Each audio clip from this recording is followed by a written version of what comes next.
Hey, welcome everyone to another edition of IB Nation Sports Talk. I'm Vince D'Addario. That guy is not Sean Stiers. That's Brian Driscoll. And he's much here. Better looking. Don't tell Sean I said that. Yeah, I was going to say, I hope he's not listening. But Sean is still recovering, recuperating, getting back to his normal self. And, you know, I told Brian, I said, look, man, it's a Mailbag Wednesday. Let's get the band back together and do it old school style. Come join me for a mailbag. And that's what we're going to do. It is a Wednesday night free for all mailbag. We are going to have some fun tonight, answering your questions. You guys are in charge of the show tonight. We're going to have a little bit of fun, I have a feeling, and pretty fired up about it, Brian. How was your day today? How was the earlier show?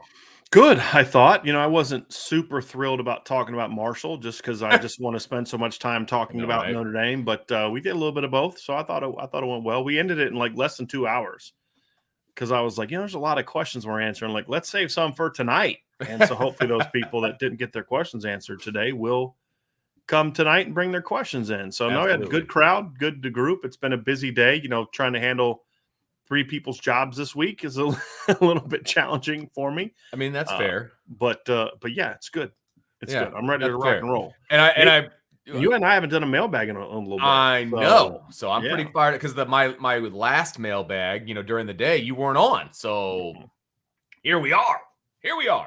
So anyway, a little update on Sean. He's doing great. He's recuperating. He wants to come back very, very soon, and hopefully that's going to happen. So very excited about that. Excited to have my evening partner in crime back. But we're going to have some fun tonight with the mailbag. So, Brian, you got one in the queue ready to roll for us? Yeah, we're just going to kind of go chronologically, and this is how Tommy Guns wanted to start off. So, okay, Tommy Guns says, what is your favorite Bible passage? That's kind of deep, man, and I don't know.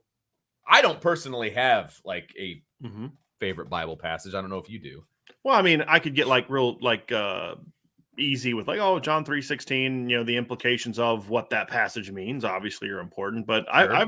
I've really, you know, I've been praying Ephesians 6 over my wife a lot lately, you know, which is about the armor of God. But, you know, the one that I've really tried to last year especially live by is Philippians 4:13.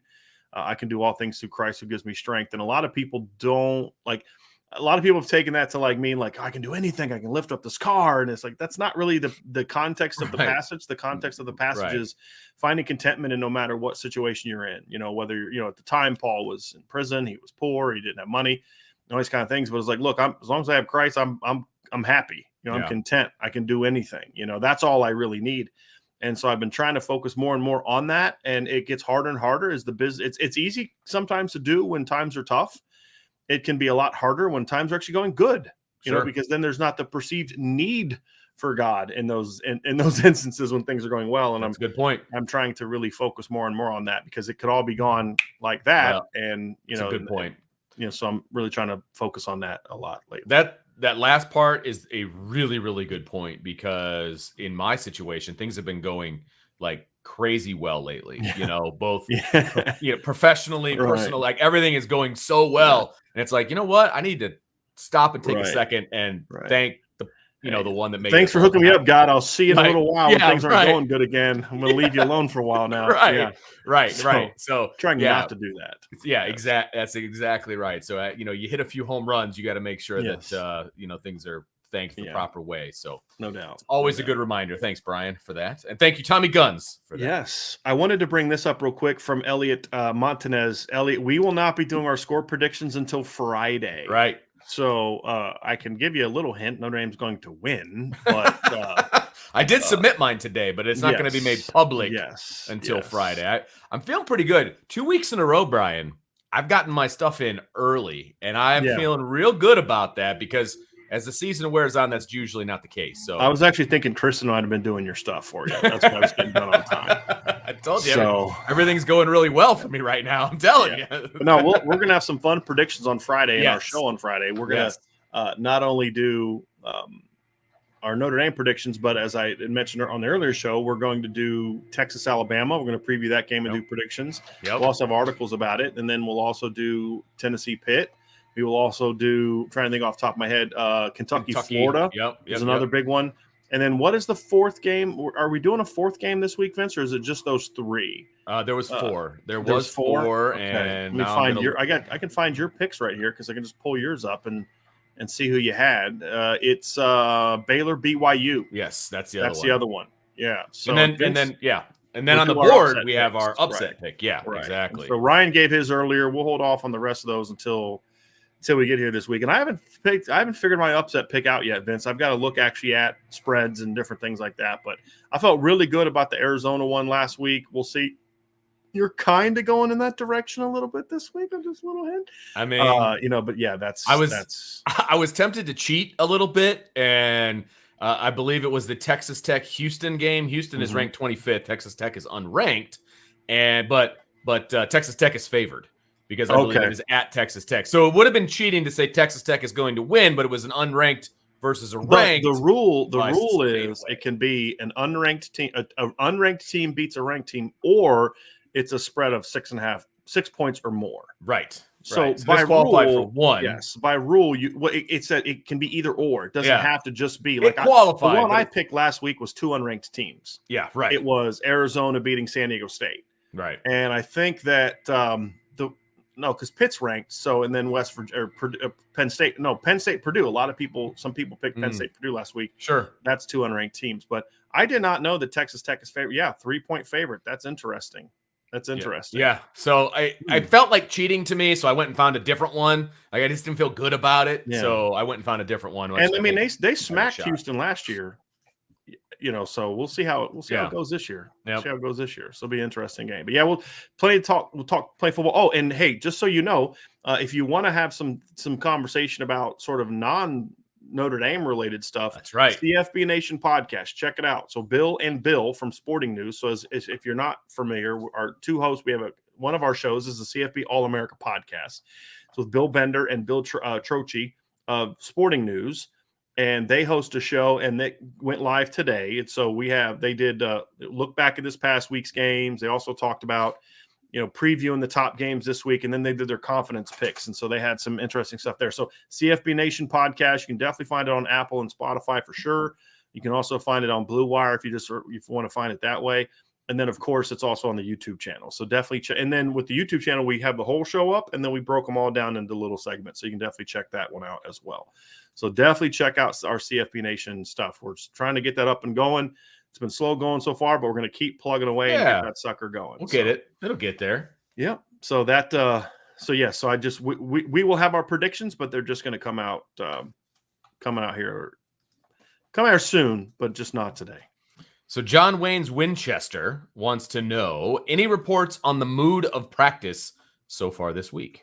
No, I mean, they've only had one practice so far. They're in the midst of their second practice now. Right. They're probably going to be wrapping it up here in the next 5-10 minutes. Right. So it's a little too early to kind of get that. But I'll say that the reason I brought your question up, John, even though we don't have an answer, is because it kind of falls in line with what I wrote in my midweek musings, Vince, which it came out about 40 minutes ago, is we're going to learn a lot about this football team based on how it responds to last week. Absolutely. And I put a quote in the midweek musings and because like the 2017 team, I thought had tremendous leadership. I mean, that was a team that went 10-3, had some coaching issues, I felt, because of the head coach, which you guys all know my stance on that. Mm-hmm. But there was an incredibly tough schedule. The roster top to bottom, in my opinion, wasn't as good as the roster now. Now the top was every bit as good, if not. Sure. You had Quentin Nelson. I mean, he was a star and phenomenal player, but you were starting Freddie Canteen until he got hurt. Cam Smith. I mean, Nick Coleman. I mean, nice players, but just not the kind of talent you're throwing out there now, right? And so, but that team, the quote I had from Drew Tranquil after which I just thought said a lot about that team, because my point was, Notre Dame's character will be exposed this week, and Sure. something can be exposed as being really good too. It's going to be exposed one way or the other. But this is what Drew said after the Georgia game, and if you remember that game, not as highly, it wasn't a marquee matchup that year the way it was in 2019, based on that neither team was ranked very high at the time. I don't think Notre Dame was even ranked yet. Georgia was not even in the top 10. Ended up being two really good top 10 caliber football teams by the end of the year. Yep. But Georgia won. Why? Notre Dame's offensive line couldn't open up holes. The running backs didn't play that well. They only rushed for 55 yards. Offense had a lot of chances at the end of the game to win it and couldn't get it done. Sound familiar? And then Drew Tranquil said something after the game. He goes, when it comes down to it, Georgia just executed better at the end of the game. Sound familiar? And they made the big plays that you have to make in college football to win games. Sound familiar? And then he followed up with, he had like this pause, and he goes, to fall short tonight really hurts. But moving forward, I'm scared for other teams because we are coming to punish each and every opponent we play.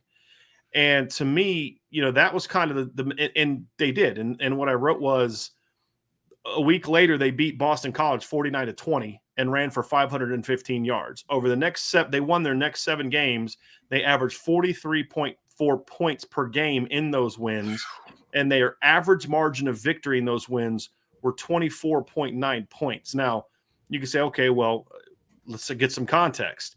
So during that stretch, Vince, of games where they went 7-0, they ended up beating, I believe it was 3 teams that finished ranked. Michigan State finished ranked, USC finished ranked, and then North Carolina State finished ranked. And in Boston College that year was a bowl team, 7-5 bowl team. And they beat Michigan State finished 15th that year. Notre Dame beat them 38-18. USC finished 12th that year. Notre Dame beat them 49-14. North Carolina State ranked 23rd that year. Notre Dame beat them 35-14. And then they beat BC 49-20. So it's not just that they won, they destroyed teams. And that's exactly what Drew Tranquil said they were going to do. Yeah. And why? Because the leadership and the character of the players on that football team was such that this isn't going to happen again. And they responded. Now, you can't just assume that this team is going to respond the same way. Right. Because teams are different. The character is different. Not the talent is different so much, but more so just the mentality is different. You can't assume that because that team had great leadership, this team is going to have great leadership.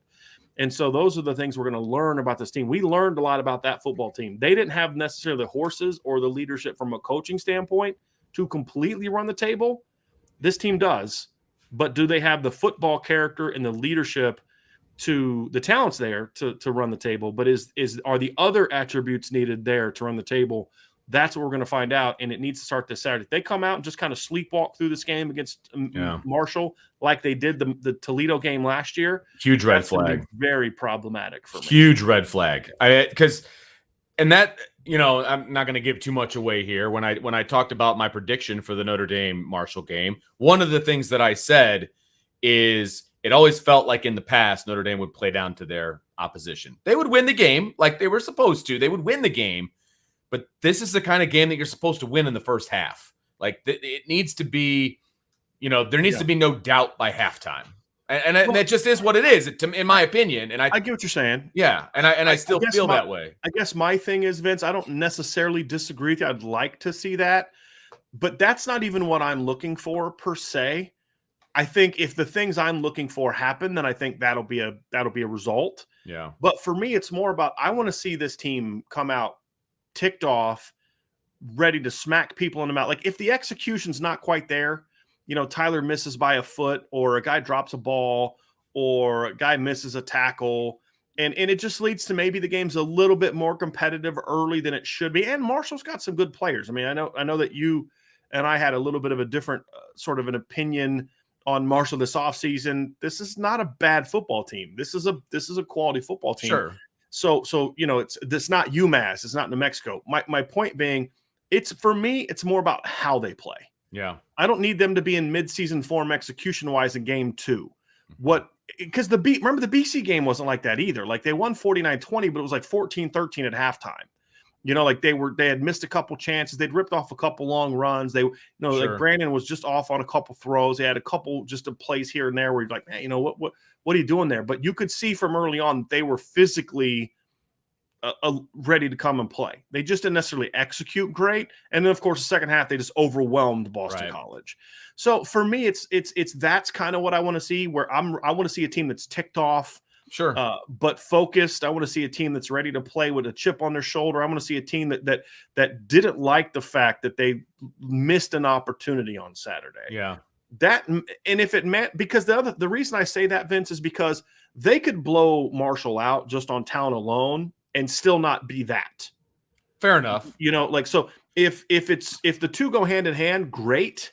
But if I can only take one, a blowout victory or a team that responds emotionally and physically the way that they need to, I'll take that and maybe some sloppy play over, okay, they just steamrolled an inferior opponent, but we didn't see the kind of attitude we need to see. So I don't disagree with you per se, but for me, I'm more looking at it from the emotional aspect, the physical aspect.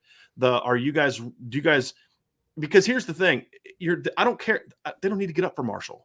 I don't care if they're up for Marshall. I care that they're mad that they didn't play to their standard and Marshall's just going to suffer for it. So it's not even about are you getting up for the Marshall game? No, it's about you getting upset that you didn't play the way you needed to play. And so you're going to go take it out on your next opponent. That's what Drew Tranquill spoke to when they lost to Georgia. And that's why they just went out the next month and just destroyed. I mean, Vince, they didn't just beat people. They destroyed people. The next week, they ran for 515 yards against a defensive line that had a second round and a third round draft pick on their defensive line. Think about that. And that's what I want to see. It's not so much 515 yards, but it was the mentality that was behind that 515 yards. I just want to see some badassery. That's what I want to see. Exactly. I want to see guys that are going to own it and be like, look, that was, we didn't finish, but I'll be darned if that's going to happen again. You know what I mean? Like, that's the attitude that I want. If you want to call that getting up for the game, however you want to describe that, that's what I want to see. I want these guys to own it. Agreed. Like, hey, I'm sorry, Marshall, that you're next on the list, but you're about to get a beat down. And let me ask you this question, Vince, along those lines, and because I agree. Let's say that they play that way, but there's just some misses and some you're not on the same page. You miss a throw here, you drop a throw there. Sure. You have a blown coverage here that we don't like. We're not justifying those things. Sure. But if those things happen, but we also see what you're talking about, I'm okay with that because those other things can get corrected. What can't get corrected is a team that doesn't emotionally respond well to things. Right. That's where I'm coming from. And mistakes happen. Like, it doesn't matter who especially you're playing. Week 2. Mistakes happen, but I need to see a step up from, like, for example, the offensive line. We're on the same page. Yeah, absolutely. Yeah. There's a question coming up here about like what unit and all that stuff. We'll get into more of that, but like, again, I just want to see them be like, hey, sorry, Marshall. It just so happens to be you. Here we come. That's what I want to see. Agree. Elliot Montanez says, hey, IB Nation, who are some of the Marshall players that we should know about? Ooh, good question. Well, see, this is why you need to make sure you're locked into irishbreakdown.com. Ryan Roberts did a full write-up on sort of the top players on both sides of the ball that you need to know about. Yep. I'll go over a few of them now. I would encourage you to read that article as well, but we can definitely talk about them now. They actually have some skill on offense that I like. They got a kid at receiver named Corey Gamage. He's listed at like 6'4", 220.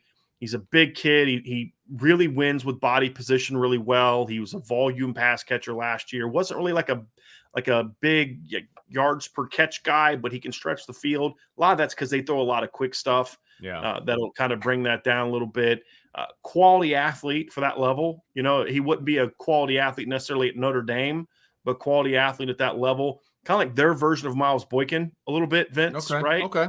And, he's a good football player. They got some other kids on that at receiver. Talik Keaton is a really athletic kid. They got a running back named Kalen DeLeborn, if that name sounds familiar to some of you. He was I think a 5-star recruit. Let me actually look that up because I believe he was a 5-star recruit coming out of high school. But he was from the Virginia area, obviously, as he went to Catholic high school, which – it's an interesting conversation. Yeah, it's okay. Bishop Sullivan, but everybody called it Catholic. Bishop Sullivan Catholic High School, but we just called it Catholic. It's actually who I made my first when I was at Atlantic Shores. That's the first team I started against was Catholic. Gotcha. So Played against them, or that's who I got my first win against. Yes, first win against. So anyway, but he played there. He was a highly sought after kid. Yes, he was the number 23 player in the country on Rivals, 40 by 247, 36 by ESPN. So top 50 kid. Just could never stay healthy at Florida State. Real dynamic kid. We talked about earlier today. He committed the opening to Florida State, and he rolls up in a Lamborghini, gets out his Lamborghini, and commits to Florida State. It just was wild. But career didn't pan out. He's an athletic kid. He ran for over 100 yards last week against Norfolk State, right? Which, again, it's Norfolk State, so right. We'll see how he is.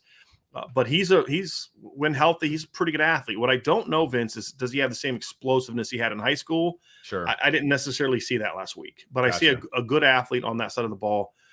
And then on defense, they've got some Stephen Gilmore is their best corner, really smooth, fluid cover guy, not a burner, but a really good athlete. He's the younger brother of Stephon Gilmore is he with the Patriots now? Who's he with, Vince? I don't really follow him. He was with the Patriots for a minute. Not sure. Played at South Carolina, but Stephen is a really good football player. They got a couple really good linebackers in Eli Neal and Abraham Beauplan. Their defensive line are try-hard guys. Corey Cumberland's probably their best guy. He's an edge player.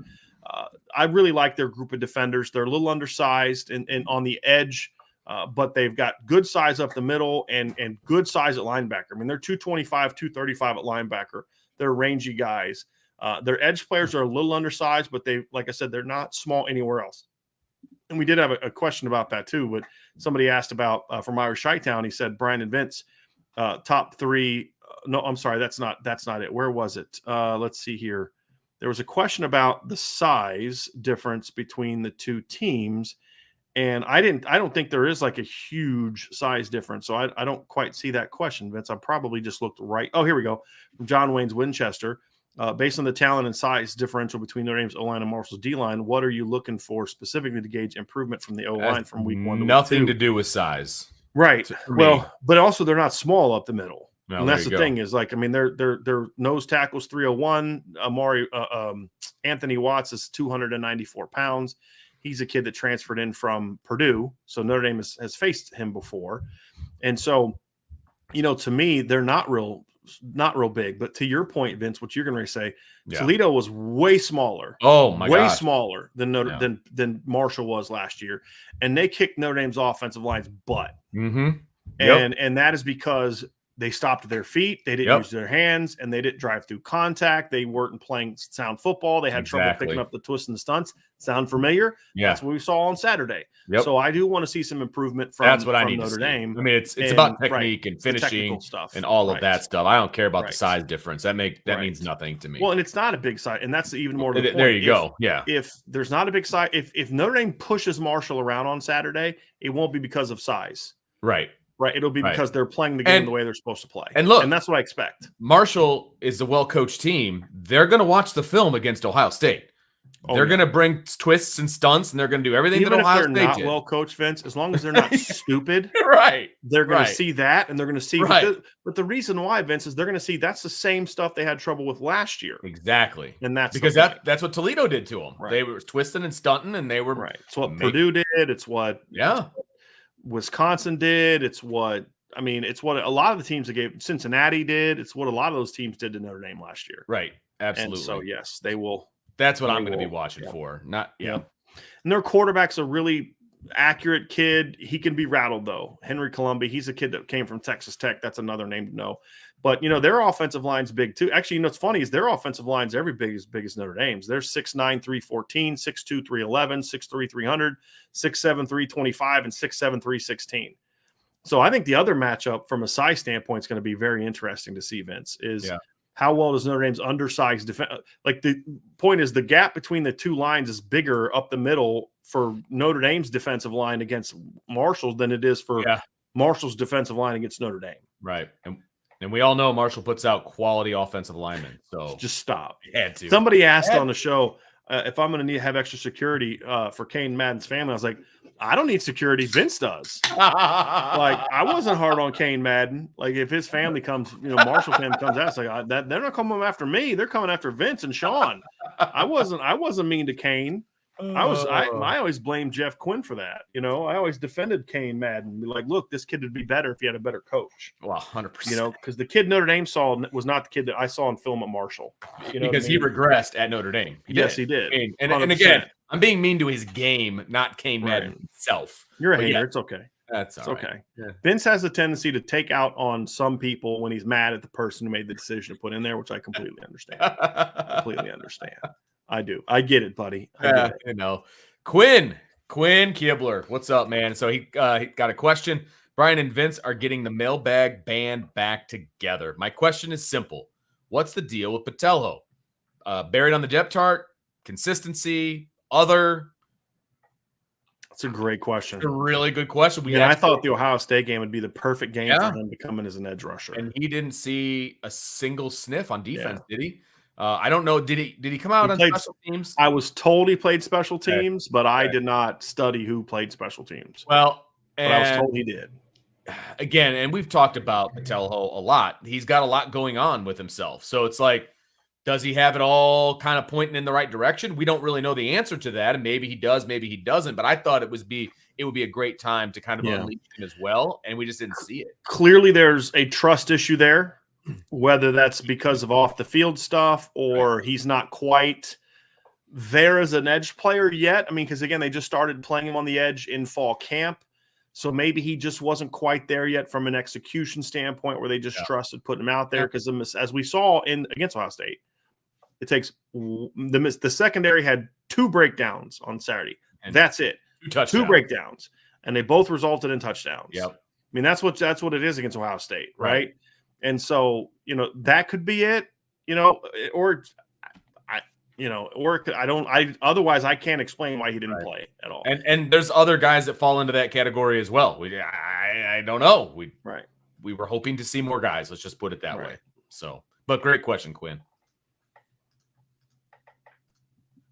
Irish Chi-Town. Vincent Bryan, top 3 Notre Dame O-linemen of the he stand era. That's an interesting one. I mean, it's kind of easy for me. I mean, obviously Quentin Nelson is one. Zach Martin did play for he stand for 2 years, so he's got to be one, and he was phenomenal in those 2 years. So the first 2 are easy. The third one gets a little bit tougher. Because there's like 4 or 5 guys I feel like that could fit in that spot. Correct. Because what are you going to go by? The guy who's most talented? Well, then it's Ronnie Stanley. I thought Mike McGlinchey was better for more years than Ronnie Stanley was. Like Ronnie really was only great in 2015. He was a good player in 2013 at right tackle. He was flashy but inconsistent in 2014 at left tackle. I mean, there were times when he looked like a future top 10 NFL draft pick, and times he looked like this kid's feet are just a hot mess because he was still, he was always kind of raw. Sure. And even in 2015, he was a great player at times. He gave up like 3 or 4 sacks that year. And like I've said, look, other than Quentin Nelson, the best individual season that I've ever seen in Notre Dame other than Quentin Nelson and Zach Martin, because Zach Martin in 2013 was special. The best individual season that I've seen an offensive lineman have was Liam Eichenberg in 2020. I mean, he wasn't as dominant as Ronnie and McGlinchey, but that was one of the most steady seasons I've ever seen. Like never gave up a sack, only gave up like 1 hit on the quarterback all year. Didn't have really hardly any penalties that year, but he wasn't dominant, right? I mean, Stanley at times was dominant. McGlinchey at times was dominant. So I guess it depends on what you mean by top. If you're just talking about best season, it's hard for me to not put Liam Eichenberg's 2020. However, McGlinchey was better for more years. Mm-hmm. I mean, I would argue that McGlinchey's best year might have actually been 2015.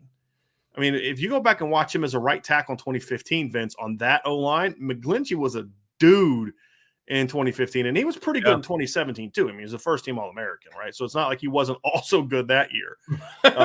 And that's probably why I'd go with Mike as my number 3. I'd probably go with McGlinchey as my number 3 because he was good. I mean, he was even in 2016 when the team sucked.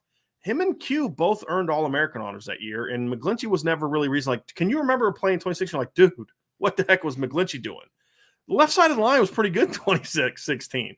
The rest of the offense stunk, but those 2 guys were pretty good, And but and then 2015 might be McGlinchey's best year. So I'm going to go with McGlinchey number 3 just because of duration. So he might have been better. Liam might have been better in 2020 than McGlinchey was in 2017. And I'd say they were about the same when you look at Liam's 19 compared to McGlinchey's 16. I'd say I'd probably lean to give the edge a little bit to McGlinchey.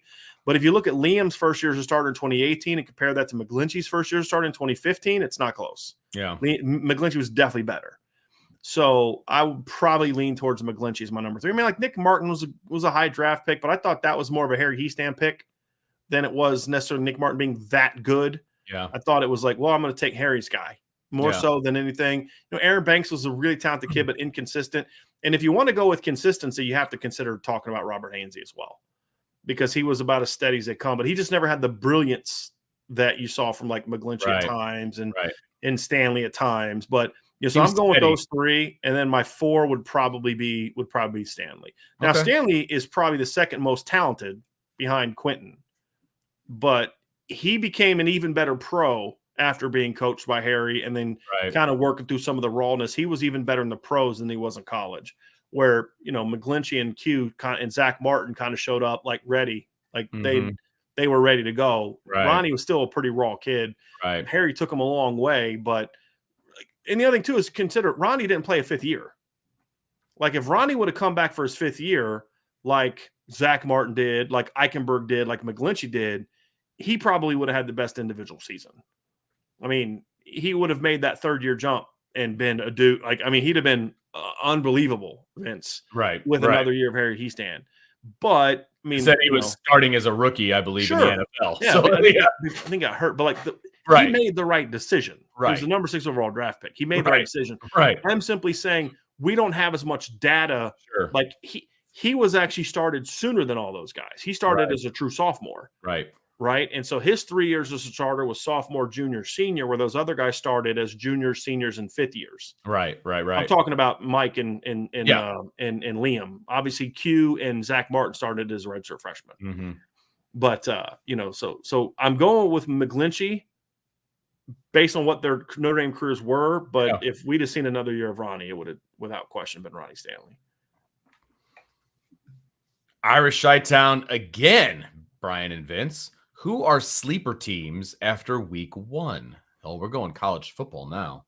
That's a good one. I mean, I'm gonna say one thing here, right? Number 1 is I don't think we should overreact to week 1 in any direction.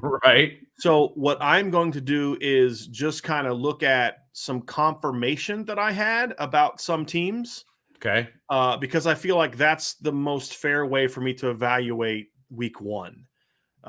So for example, like when you're just talking about playing one game, like is Oregon really going to be that bad all year? I don't know how they could be. I have a hard time believing it. It was a really bad performance. But it was also week 1. I mean, I remember USC getting beat like 55-3 by Alabama one year in the opener. And by the end of the year, that USC team could have played with anybody. You remember that? It was at 2016. I mean, just destroyed Notre Dame at the end of the year. Started the year off 1-3. So, teams change and evolve. But a team that I had my eye on is like could be a sneaky, vastly improved team, maybe even contend for a bowl game this year, is Arizona. And they went 1-11. They got some transfers in, but Jed Fish has done a really nice job recruiting. They had some competitive games last year. They went 1-11 last year, Vince. I'm going to repeat that again. Arizona went 1-11 last year. And I think they were winless in 2020. They were 0-5. And then they had lost. They went 4-8 the year before that, but they lost their last 8 games.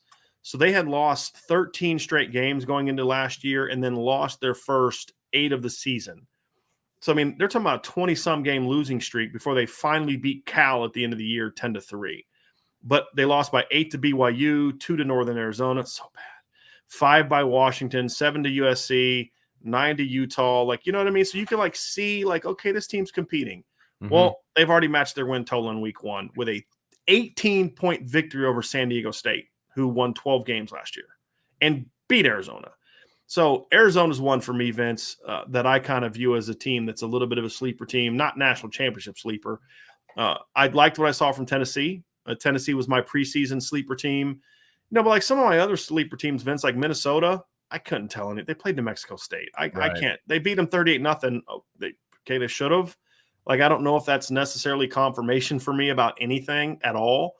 So, I mean, it's hard for me really to say. I'll tell you who looked really good in week 1 and like looked like they actually have a couple dudes. Duke. They beat Temple 30-0. It was 24-0 at halftime, and they called off the Dogs. They got a quarterback that can play. That kid can really play.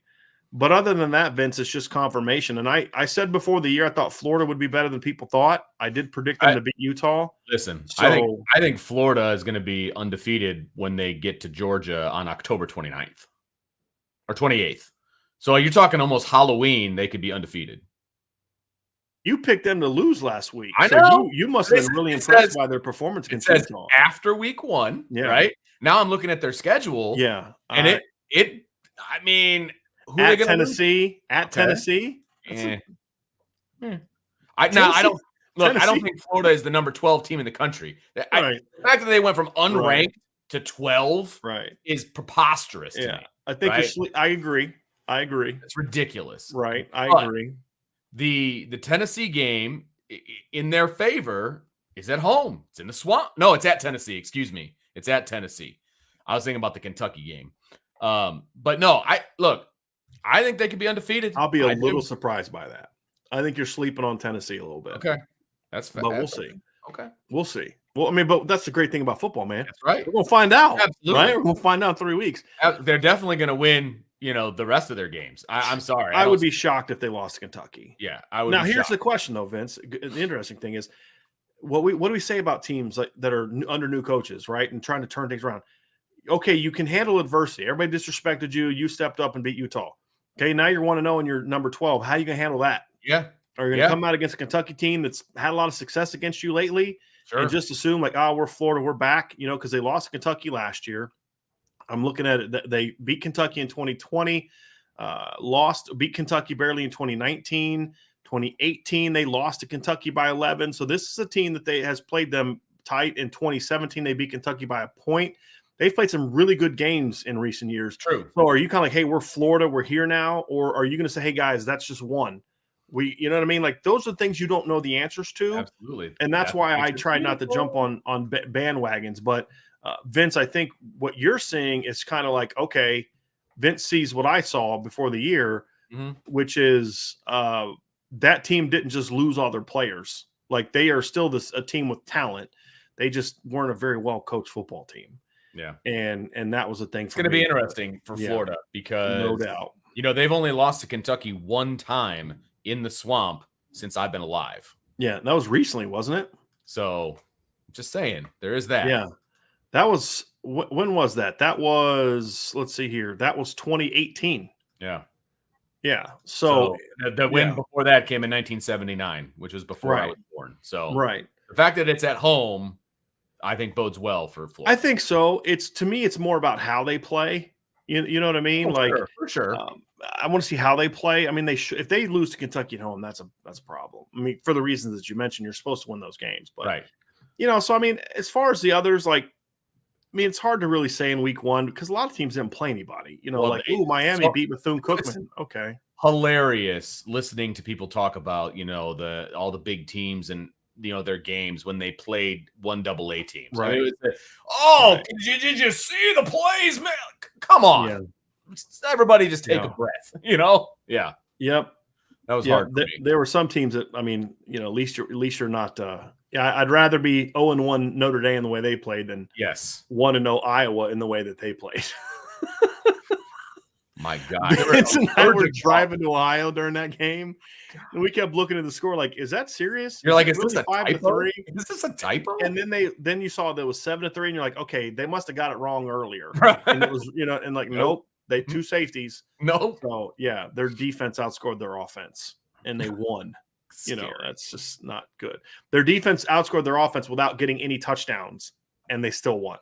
So, and I'll tell you what, Vanderbilt's looked pretty good on offense first couple games. They really have. Now they played Hawaii and Elon, right? But I mean, this is a team in Vanderbilt, Vince, that lost to East Tennessee State last year. They're leading the SEC East. Yes. All right. This is a Lee Corso moment. You need to take a picture of the standings You know what I mean? Like when they let's not pretend like, oh, of course, Vanderbilt should kill those teams. They lost to East Tennessee State by 20 last year. Right. They beat Colorado State, who might be in the bottom 5 of Power 5 of FBS teams.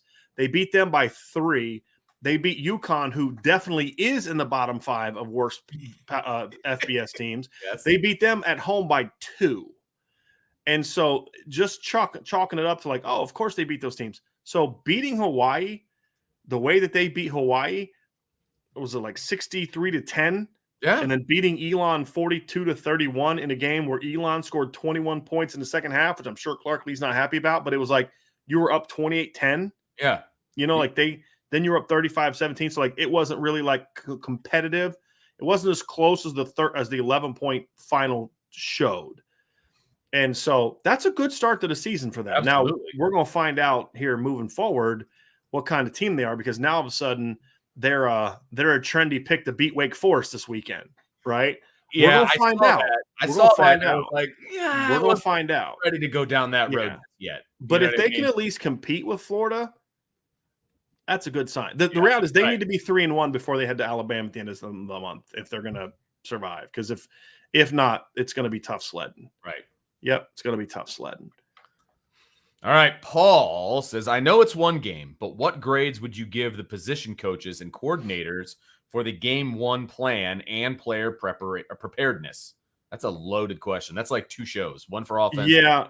Defense. I mean, just as quickly as possible, Paul, what position coaches give for – look, I mean, at this point in time in the season, Vince, is kind of pass fail, right, when it comes to coaches. Let's do but that. I'll try to give it as – I'll try to respect the question, Paul. I mean, when it comes to offensively, game 1 plan and player preparedness offensively, I got to go D's across the board. I can't give F's because they weren't that bad. Yeah. But I got to go D's across the board. I mean, the tight ends didn't block well. Yep. The receivers didn't make the plays they needed to make, right? The running backs were okay. Maybe I'll give them a C. They played okay. It's more game plan oriented for players. And then, quarterback battled, but you don't get win championships by being gritty, right? You win championships by being gritty and making plays. And then coaching wise, I mean, game plan wise, I got to give it a D. It was good enough to get you a 10-7 lead in the second half, but not good enough to win, and you didn't answer. You had opportunities to win. Right, right. Defensively, game plan, I mean, A+. Oh, my gosh, yes. I mean, I don't know what else they could have done differently. I mean, that was a great game plan, and Ohio State was struggling, like, almost immediately. Like, even the 2 plays, the touchdown they had early, that was helped by just a silly pass interference penalty. And a mistake by a DB. The game plan was strong all night long. They just didn't finish the game off well enough. They had Ryan Day guessing. Yeah. And that is saying something. Yeah. But when you punt from the plus 40, right, like you're in, they were in his head. They were in his head. And that's not an easy thing to do. So I 100% agree with D-line, I'd go B. They were pretty good against the run for most of the game. B-, C+. Let's go C+. Didn't get hardly any pressure. Yeah. Linebackers, C. Secondary, A. Right. It'd be an A+ if not for the 2 blown coverages. I'm going to go A- because those 2 blown coverages obviously were impactful in the game. Sure. But they also were the reason that it was even competitive in the fourth quarter, was how good that they played. All right. Shannon says, Bryan and Vince, what's a solid first half versus Marshall look like? 21 plus points plus lots of yards on O and on D, few points and a couple of turnovers. Curious your thoughts. It's not necessary for me, and I'll just jump in. Me, it's not necessarily a point total that I'm looking for. It's more of an attitude, an execution, that kind of a thing. And if they do that, the points are going to come. Like, I guess I'm not, if they don't hit 25 points in the first half, then that's a failure. Like that's not how I feel at all. I do want to see some creative play calling. I do. I want to see some creative play calling in the first half. I want to see Tyler Buchner play like Tyler Buchner. I want to see him be allowed to play his game. If I see that in the first half, that is successful on offense. It is, because that will generate points automatically. Defense, I just want to see them flying to the football. And if the defense does that and the secondary plays like the secondary has played, I'm not worried about points there either. I'll make mine simple, Vince. I've said this a million times. I'm more process driven than I am results driven. Yeah. And that was a big issue the last 12 years. They'd look at the score. Oh, we blew this team out. Yeah, but I saw flaws that if I'm coaching against you, I'm exploiting if I have players that are anywhere close to as good as your players. Yeah. Right. I want to see the process. And so the score, the yards, and all that stuff just doesn't. It's what do I see of how they play? Exactly. Is the key for me. Super chat from Stephen F. Thank you very much. Any word on Tobias? Heard he was a little banged up. Yeah, I've heard that was overstated. He was healthy enough to play. I've heard that's overstated. He was healthy enough to play, and he should.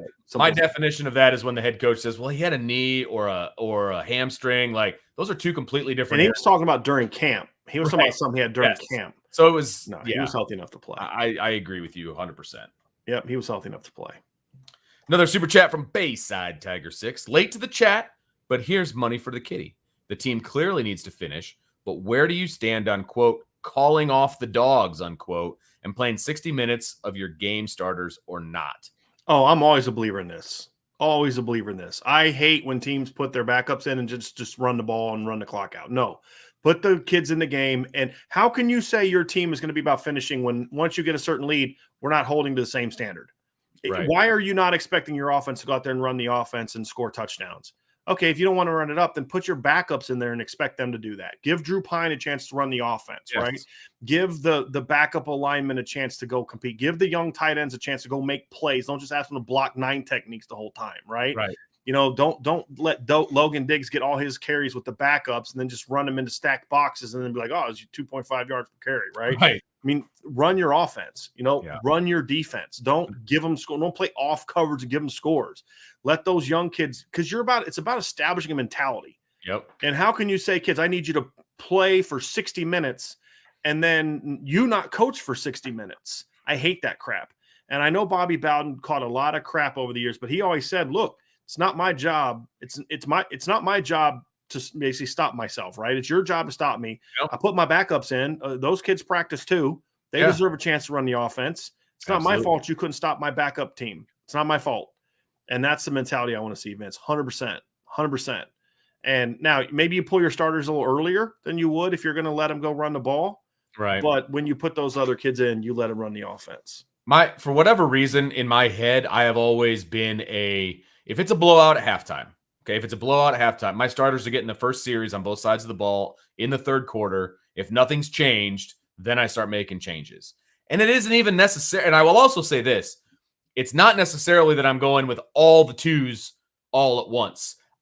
Look, everybody's high on Drew Pine, right? Let him run with the ones. Let's see what he can do. Well, forget about people being high on him. He's the backup quarterback. He's a Tyler Buchner injury away from being in the game. He needs to play Give him a series with the second team off or the first team offensive line and let him go throw the ball. Yes, I agree. Yeah. The last thing too on that too, Vince, is, for me, when you come out in the second half too, I just feel like you can lose momentum in a game going into that week. Right. Because you can just feel like you just finish the game with a really bad taste in your mouth. And I do not like that at all. I do not like that at all. Sean Michael, thank you for the super chat. Brian and Vince, thanks as always. Hope to see y'all at the Cal game. I'll be there. So if you could, yes. If you could choose a dream Notre Dame staff to win a title, who would it be on both sides? Oh, wow. Geez Louise, that's a tough one. I mean, you know who my head coach is, right? It's Lou Holtz. My receivers coach regardless of time. Yeah. Okay. Yeah. My receivers coach is going to be Urban Meyer.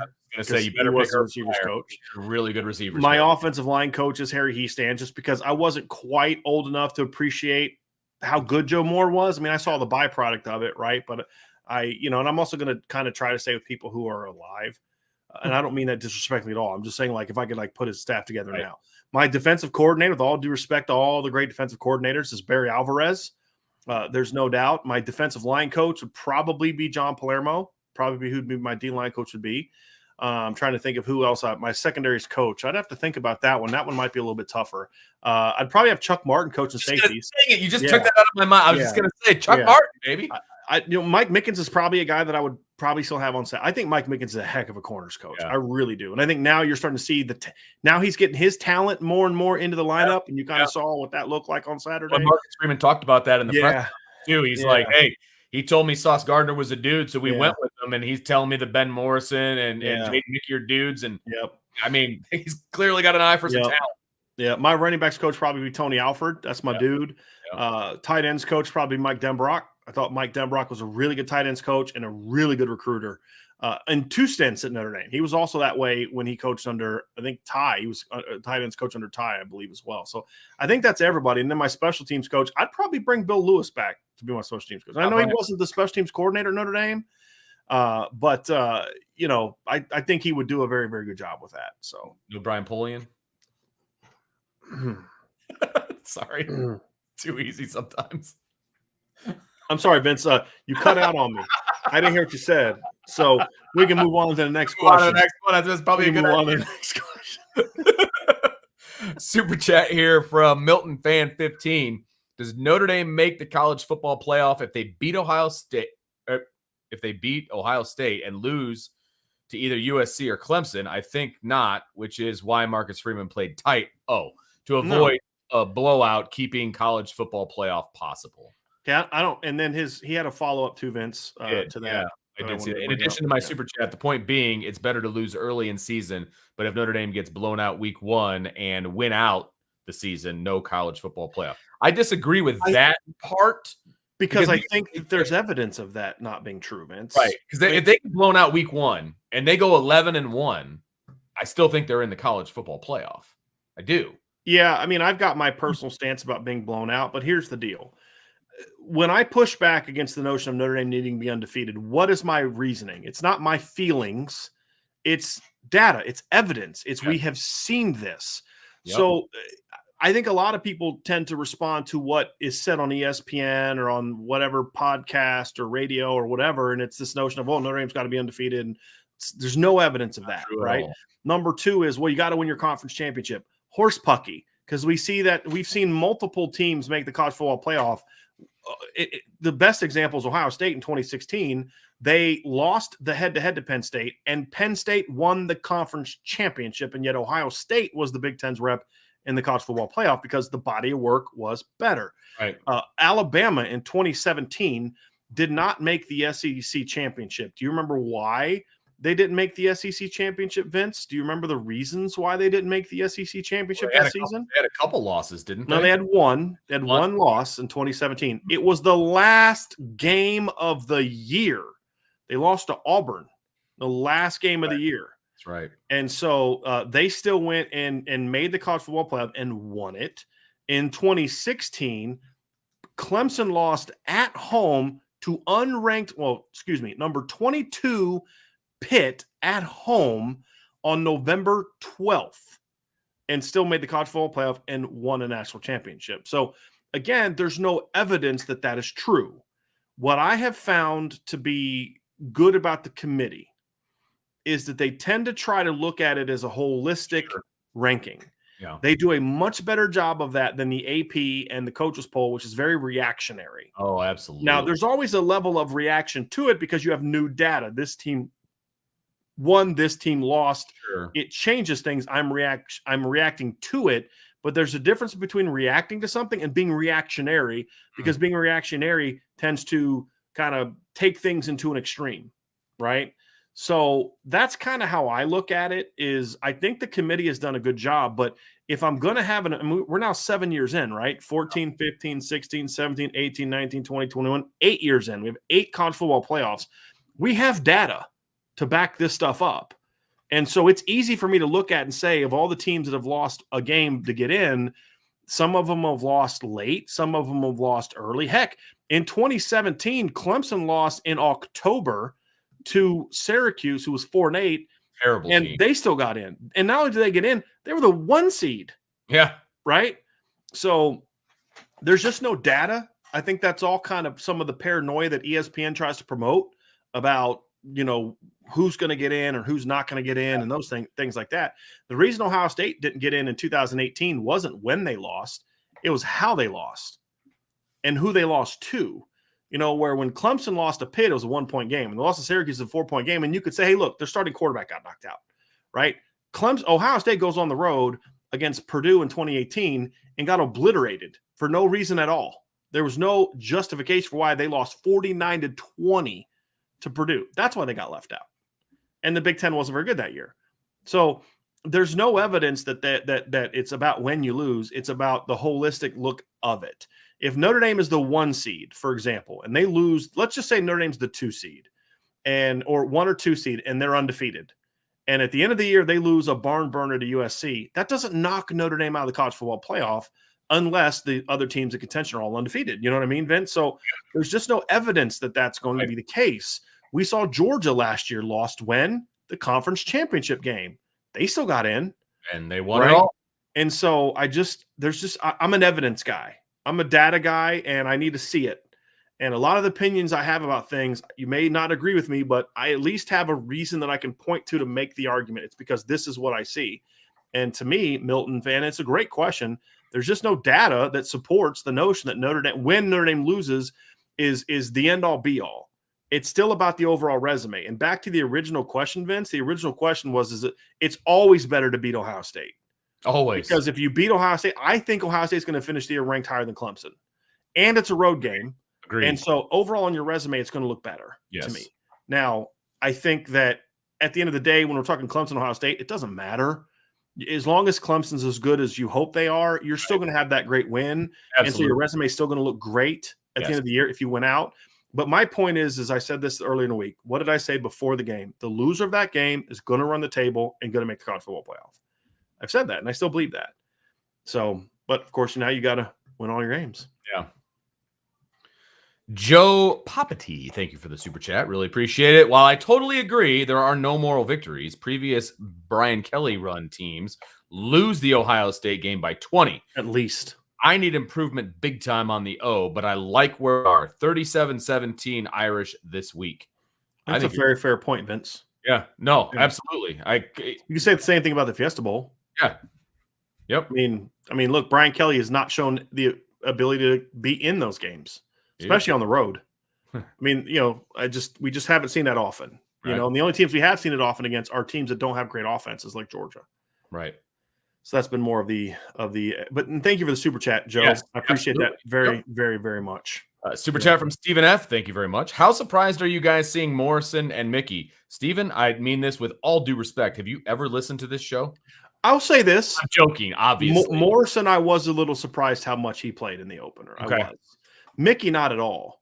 I thought Benjamin would play. You're talking about actually physically seeing them on the field, or that they played well? No. How they played. I was surprised that we saw Benjamin Morrison as much as we did. Yeah. In the game on Saturday. I am. I thought eventually he'd get there, but I did not expect him to play that much in the opener. I'll be honest about that. But Mickey, definitely. Yeah. I thought Benjamin would play, but I thought it'd be more special teams than eventually he's going to. He doubled up Mickey's. Yeah. Which I will say the ratio surprised me. We were hearing a lot about Morrison kind of leading up to that game, and so I thought we would see him, but I didn't think we'd see him as much. And I will also say I didn't think he would play as well as he did for a true freshman in his first game. I mean, he exceeded my expectations, even though I know Bryan is super high. I mean, I know you were super high on Ben Morrison from the time he signed until now. Before then, before then. Yeah, I'm still surprised he played so stinking well. Yeah. I will say this. I think part of the reason he played a lot, too, is because Cam Hart was nursing the hamstring injury, so I don't know if he was 100%. So I think that was part of it as well. Just real quick follow-up, Vince, to the thing that Milton fans 15 said. He said, Bryan, would you argue getting blown out would matter? Oh, absolutely. That I agree with. And again, that's what I was saying. That's why Ohio State didn't get in, Vince. It wasn't because they lost to Purdue. That didn't help because Purdue wasn't great that year. It wasn't bad. Right. It was the way they lost. Yeah. Where they were just embarrassed. Like that, like playoff teams shouldn't have a game like that. Right. And I think that matters. And I think that was always going to hurt USC in 2016. Even let's just say USC would have only had one loss. You still wonder, like, would that have been enough to get in? Because you lost 55-3. You know, let's say Notre Dame would have beat Georgia in 2017 and then lost to Miami the way they did. Yeah. You lose 41-8. I can understand why they'd want to drop you out of the polls, right? So I think that matters a whole lot more than the timing of it. It's who you lose to. So, like, don't lose to a team that sucks unless there's an extenuating circumstance. Right. Like Syracuse in 2017, losing to Syracuse. Clemson in 2017 losing to Syracuse because their quarterback got knocked out. Yeah. Right. That should still not be a justification. I still can't believe Clemson. That was one of the few mistakes the committee made. I understand why Clemson was in, because that was the year where there was a bunch of 2-loss teams. Like Ohio State was a 2-loss team. Right. Georgia was a 2-loss team. But the 1 seed, that didn't make any sense to me. That team to me was barely better than last year's team, to be honest with you. They just played a tougher schedule last year because the schedule was a little tougher. But yes, how you lose, Vince, matters a ton to me. No question. Oh, we already answered that one. Sorry. John Wayne's Winchester, based on sources or intel, if possible, how has Marcus Freeman handled the previous week's coaching shortcomings? He didn't throw them under the bus publicly, but did he light into them behind closed doors? No, I don't think that's needed, honestly. I mean, these are adults. That never, like, a coach coming into me and screaming at me in the locker room is not going to be something that's going to be conducive to me wanting to go out and coach harder for you the next week. Right. A stern talking to him like, hey man, this is not good enough. Right. Like that's part of the job. Yeah. Right. Like I won't let you down again next week, coach. That's like any job. Like, yeah. Hey, Driss, look, man, I hired you for a reason. Yeah. I hired you because I think you can do this. Right. Buddy, your guys didn't bring it tonight. That's on you, man. Right. Hey, you know what? Coach is right. That is on me. And then it's up to me to fix it. Right. But coming in and getting my face and screaming at me, I'm sorry. It's like, I'm a grown freaking man. You know what I'm saying? Don't get in my face screaming at me. Right. Like that's not going to get me going. And I'm shocked. People are probably shocked that I have that opinion. Right. No, I'm saying that sarcastically. But being pissed off. Yeah. Be pissed off. The head coach should have been pissed off. Right. But to me, lighting into them, I guess for me, that is a volume related thing that I'm not a big fan of. But if it's lighting into them in regard to, hey, that stuff we just saw, fellas, that's bullcrap. That ain't gonna cut it. Right. Right. Okay. I'm cool with that. That's expected, accepted in that regard. No question about it. Assuming he wasn't the reason that they felt that way or that they did the things that they did. And part of it is, it's a combination. Hey, look, this is where I messed up, and now I'm holding you accountable for your part in this as well, in a non-blaming kind of way. Like, hey, look, we got to do better here, including myself. Including myself. And he is the kind of person that will lump himself in with everybody else. That it would shock me if Marcus Freeman just walked into the coach's locker room and just lit guys up without taking responsibility for himself first. Now that doesn't mean he doesn't get after it and get on people. I know for a fact he gets on guys. That's his freaking job. Right. I mean, he's not there to be everybody's best friend. He's the head coach, and his goal is to win. Yeah. But I do think that he has held people to a standard, including himself, and it's going to get real uncomfortable sometimes when you don't do your job well. Yeah. That's what he should do. Yeah. And I've heard that he is that way. But he also is going to be the first person that has your back when you do it right. And that's where you want a coach to be. Absolutely. Hey, get on me when I don't do a good enough job. If you're a true competitor and a champion as a coach, you want that kind of thing in your coach. Darn right. Especially if he's going to have your back publicly. Yep. Which he did. You'll be more willing to take those butt chewings in the coach's locker room when you know your coach has your back publicly and privately. Yep. So there's no doubt. So it's a very good question, Vince. I like that one. That was good. Sean Stewart, which unit gets a fire lit under the butt, and who do you think will respond best? Well, there's no fire going to be greater under people's behinds this week than the dudes in the offensive line room. I was going to say, there's going to be the only answer to this question. There is no other answer. Now, I don't know the second part, Vince. We got to learn that about this group. And that's one of the things that we get to learn this week. Right. That's one of the overarching questions about this week, to be honest with you. Right.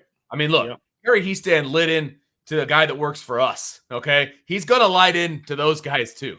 Okay. Yeah, that's pretty funny. That was hilarious. That was so great. We should sit there and film the whole practice. Yeah, we are. Thanks, Coach. I'm glad to be here. He talks about it every time I talk to him. So for context, Coach Heastand was a little cranky at practice one day in fall camp. And the guy we had to do video was there filming the offensive line. And Coach Heastand was getting after a little bit. And he just looks at me because he was like, what are you going to film the whole practice? Is that what we're doing today?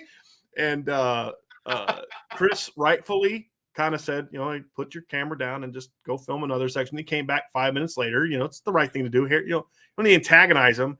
But I was like, dude, I'm glad Chris was there, because if it was me, I'd be like, yeah, actually I am. And I'm allowed to be here. So calm down, dude. And then Harry would have speared me, and I would have woke up a week later. Last couple of days I wouldn't have gone the way. No. But no, I mean, but in all seriousness, Vince, we need to see how they respond. I know who's going to get lit into, and I don't think it's going to be real pleasant being in Al Washington's room this week either. That's fair to too. be completely honest with you, doesn't matter who you are either. Yeah, and but again, look, that's what I wrote in my midweek musings. I encourage you to check it out at Irish Breakdown. But look, the lines are going to ultimately define how this team responds. Yeah, and that's what we're going to have to learn, Vince. There's no doubt. There's no doubt. Shannon, Bryan, and Vince, what allowed Morrison and Mickey to jump up so quickly on the depth chart to get valuable reps and on the field versus Ohio State over like Riley and Barnes? Or are they just that talented? Yes. I was going to say all of the above. No, I mean, no disrespect at all, Shannon, but yeah, I mean, look, those guys, I've said this before. The most talented kid in that room, maybe other than Cam Hart, is Benjamin Morrison. I've been saying this for a long time. Yeah, you have. He is a really talented dude. So, yeah, it's about talent. And I think the thing that hurt Barnes is he was kind of, because of the injury to a receiver, and he was spent the last couple of weeks kind of cross-training, which is you're not going to beat out Benjamin Morrison if you're cross-training. Right. Sorry. And I think they were looking for something a little different. Like they were looking for a guy that just go out there and lock up man-to-man, and that's Benjamin's game. I don't think that's Ryan Barnes' game as much, and so I think that factored into it as well. Now, will it be the same way moving forward? I do not know. Yeah, we don't know. Yeah, I do not know. But I mean, after the way Benjamin played this last week, I don't think he's going to be playing less moving forward. Yeah, right. Yeah. Hey, Cam Hart, you're a great player. You just got outplayed by a freshman, and we're trying to win a championship. So, my man, you got to step up. So maybe this could be like talking about a fire lit under somebody. This might be a fire lit up under number 5. Yeah. And if that happens, Vince, and he responds well, good luck to the rest of the teams that are going to be playing against Notre Dame, because I'd love to see a ticked off Cam Hart. To be honest with you. I would love to see that. Sid Irish wants to know the top 5 to wear the number 3 at Notre Dame all time. Boy, that is a good one. I cheated, and I saw this question earlier, so I was doing research. Okay. So the first ones are easy. And again, all time for me is always only going to be guys that I've seen play. So I don't know what number Paul Hornung was, or Johnny Latner, or Angelo Bertelli, or Leon Hart. So I'm just going with guys that I've seen play. Yeah. So number 3 obviously kind of took on a whole different universe after Joe Montana. I mean, because he's not on my list because I never saw him play. He's on my list. He's my favorite player. One of my favorite players. Well, so he's on my list. I don't think he was alive. I don't think he was at Notre Dame when I was born. That's the only reason. Yeah. No, he wasn't. Yeah. But Joe Montana is number 1 for me. Michael Floyd is number 2. Rick Meyer is number 3. Mm-hmm. Avery Davis is number 4. Okay, that's interesting. Over Darius Walker, huh? Oh, yeah, absolutely. No question. You're just mad he ran out of bounds against USC. That dude rushed for 1,000 yards on back-to-back teams. Walker, and you don't like him personally. I don't.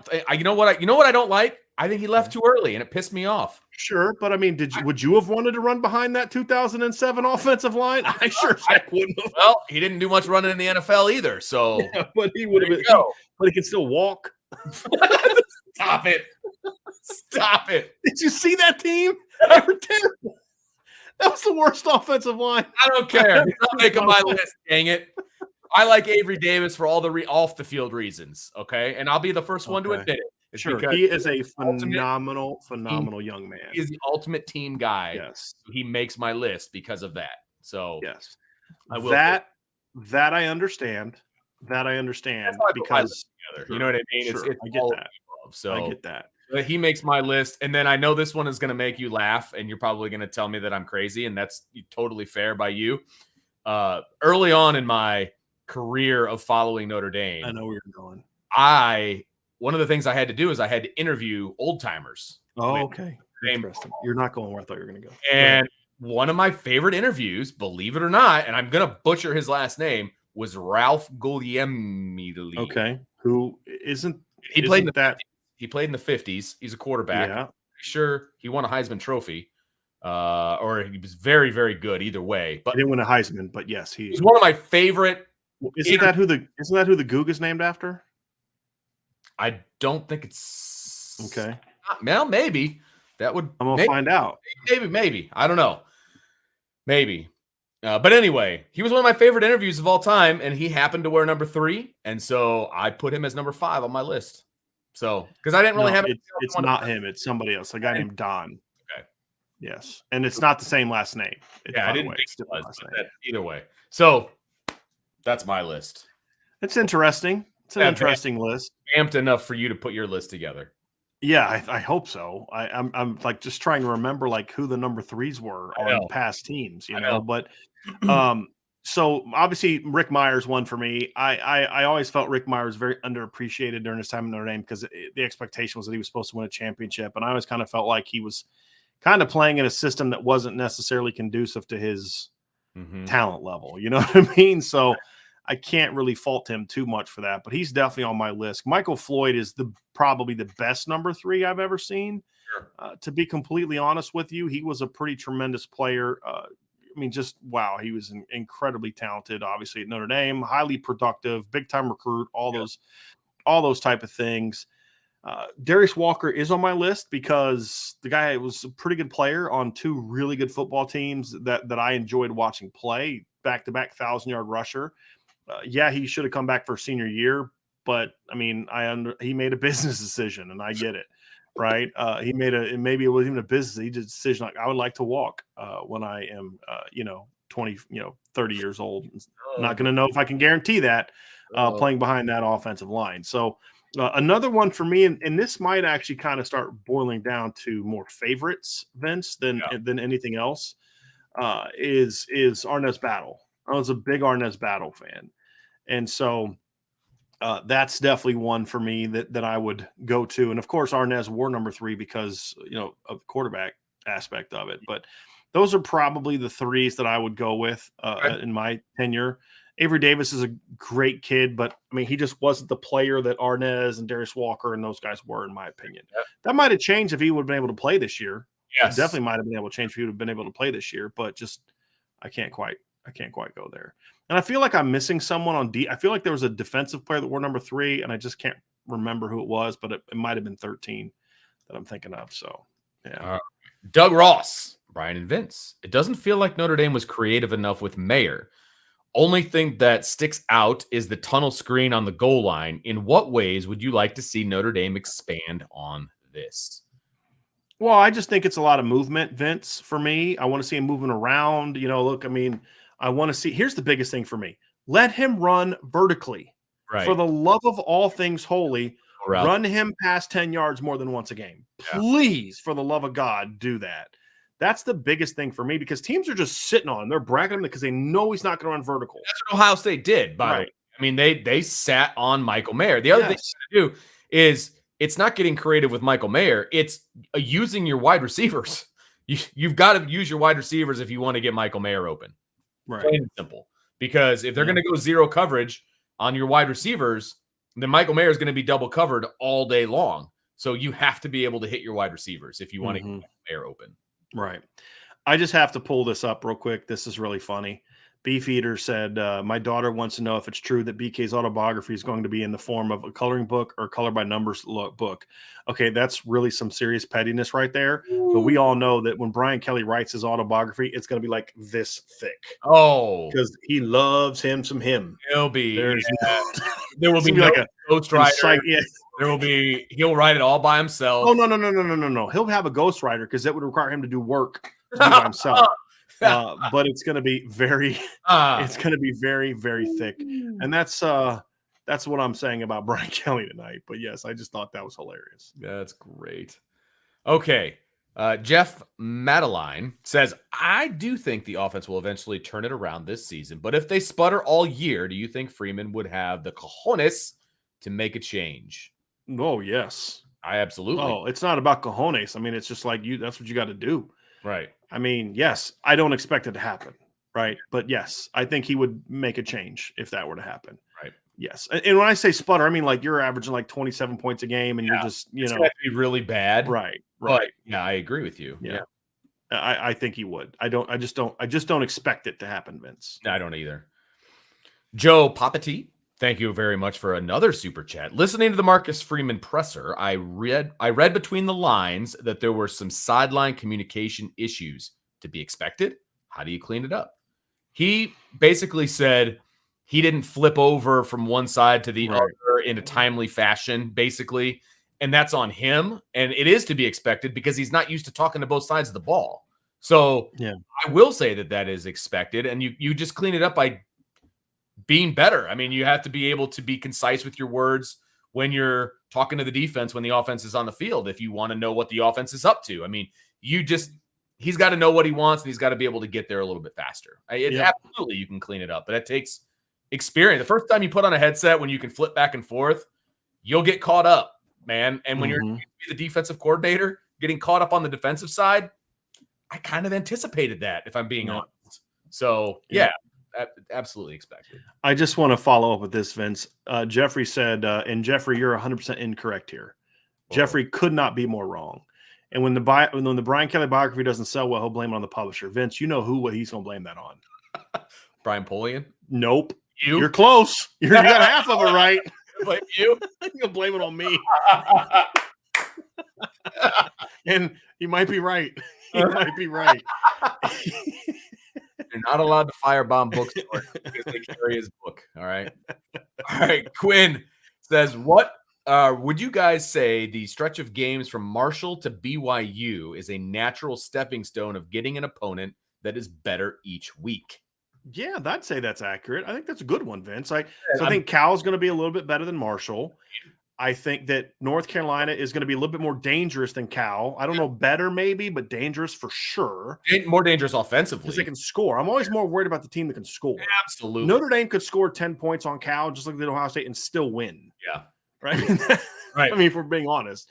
And then BYU is yeah, I think so. Yeah. And then, we'll see what Stanford is by then, too. That's the other interesting thing that comes next week. So, yeah. Quinn, that's a really good observation. And then you challenge yourself more and more and more each week as you get to that next opponent, which is right. Which is good. John Wayne's Winchester, with Jarrett Patterson out, who's the leader of the offensive line on the field? Not necessarily who's making calls, but who is that leader in the huddle to get them going? I want to say Josh Lugg because he's been there the longest. It needs to be Zeke. It needs to be. It's just making calls and all that. Absolutely. Well, just talking in the. I mean, look, it's like what Liam Eichenberg and Robert Hainsey both said when Jarrett Patterson was starting in 2018. And they're like, look, the leader of the offensive line on the field is Jarrett. He's the center. Right. So right. Oh, I like it. Right. No doubt. Salty Virginia Peanuts. Why isn't Xavier Watts on the Marshall depth chart, either offense or defense? Same question for Merriweather. But as Stephen F. has asked it already, and he super chatted. I just don't read too much into depth charts, guys. I really don't. I mean, was Benjamin Morrison on the depth chart last week against Ohio State? I don't remember if he was. I'm going to look it up real quick. I don't remember, but I don't think that he was. I don't remember. Again, I could be wrong. I'm going to pull it up here real quick. I'm going to try to find the depth chart for the Ohio State game from last week, but I don't think he was on that. But, right here. Yeah, but again, I don't put a lot of stock into depth charts. He was third string behind Clarence Lewis, and they had Clarence Lewis or Cam Hart. Okay, so him and Mickey were both third string on here, right? So I just don't put a lot of stock into that, to be honest with you. Yeah, I mean, I just don't. Yeah, I mean, look. He wasn't on the depth chart last week, and he played defense. Right. So, yeah. Right. Gabriel Rubio wasn't the 2 deep last week, and he didn't play. Yeah. Right. So, right. Yeah. Deion Colsey was on the depth chart last week in the 2 deep, and he didn't play. So, I wouldn't put a lot into depth charts. I wouldn't. Yep. I care more about who plays on Saturday. And Xavier, I'd still say, look, man, put him on flipping offense. Let the kid play. He needs to play. Absolutely. Yep.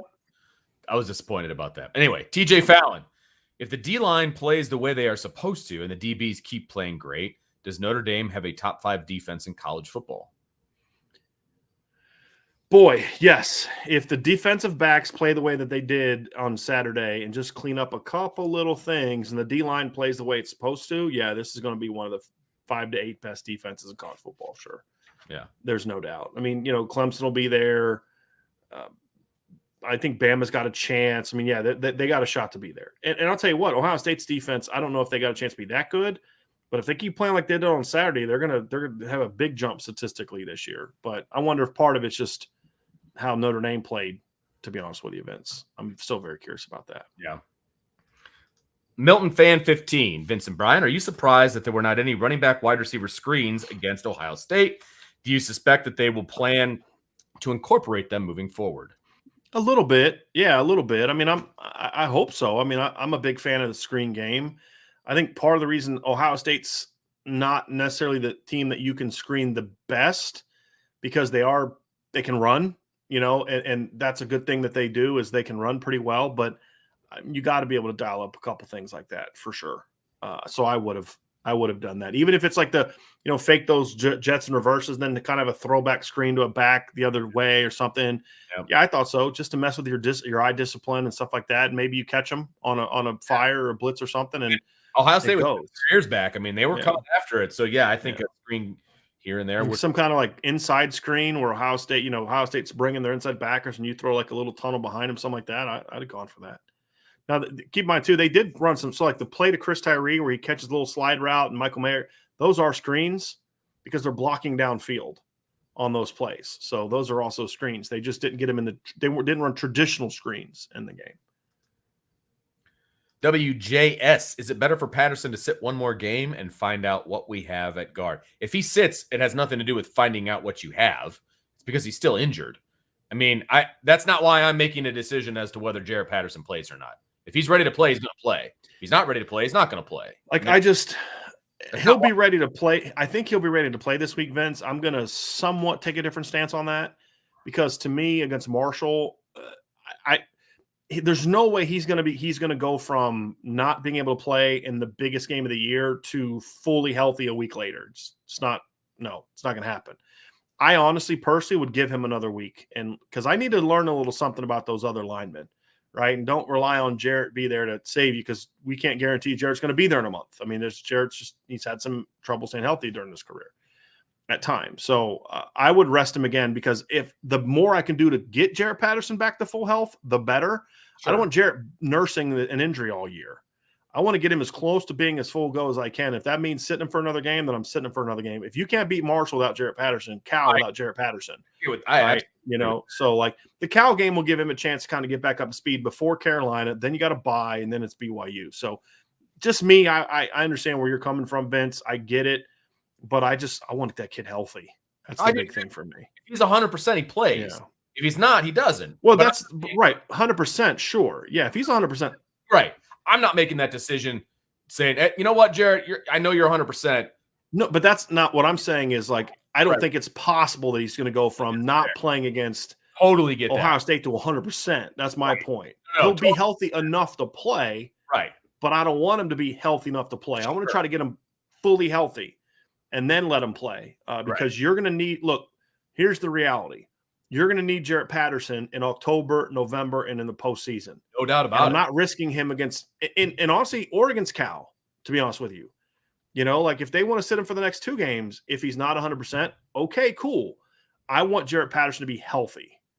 That's the big thing. Not just healthy enough. I want to be healthy. Right. And that's where I want to be. If he's 100%, I'm not – to answer the question, though, if he's 100%, I'm not sitting him to see what else they've got. 1,000% agree with you. Right. Yes. Right. I'm just saying the nature of his injury, he's not going to be 100% at least for a couple weeks. Yeah, which makes honestly, if he's not 100% by North Carolina, I'm not playing him. Now, when I say 100%, like if he's 95 and there's really no risk for further injury, then fine, you play.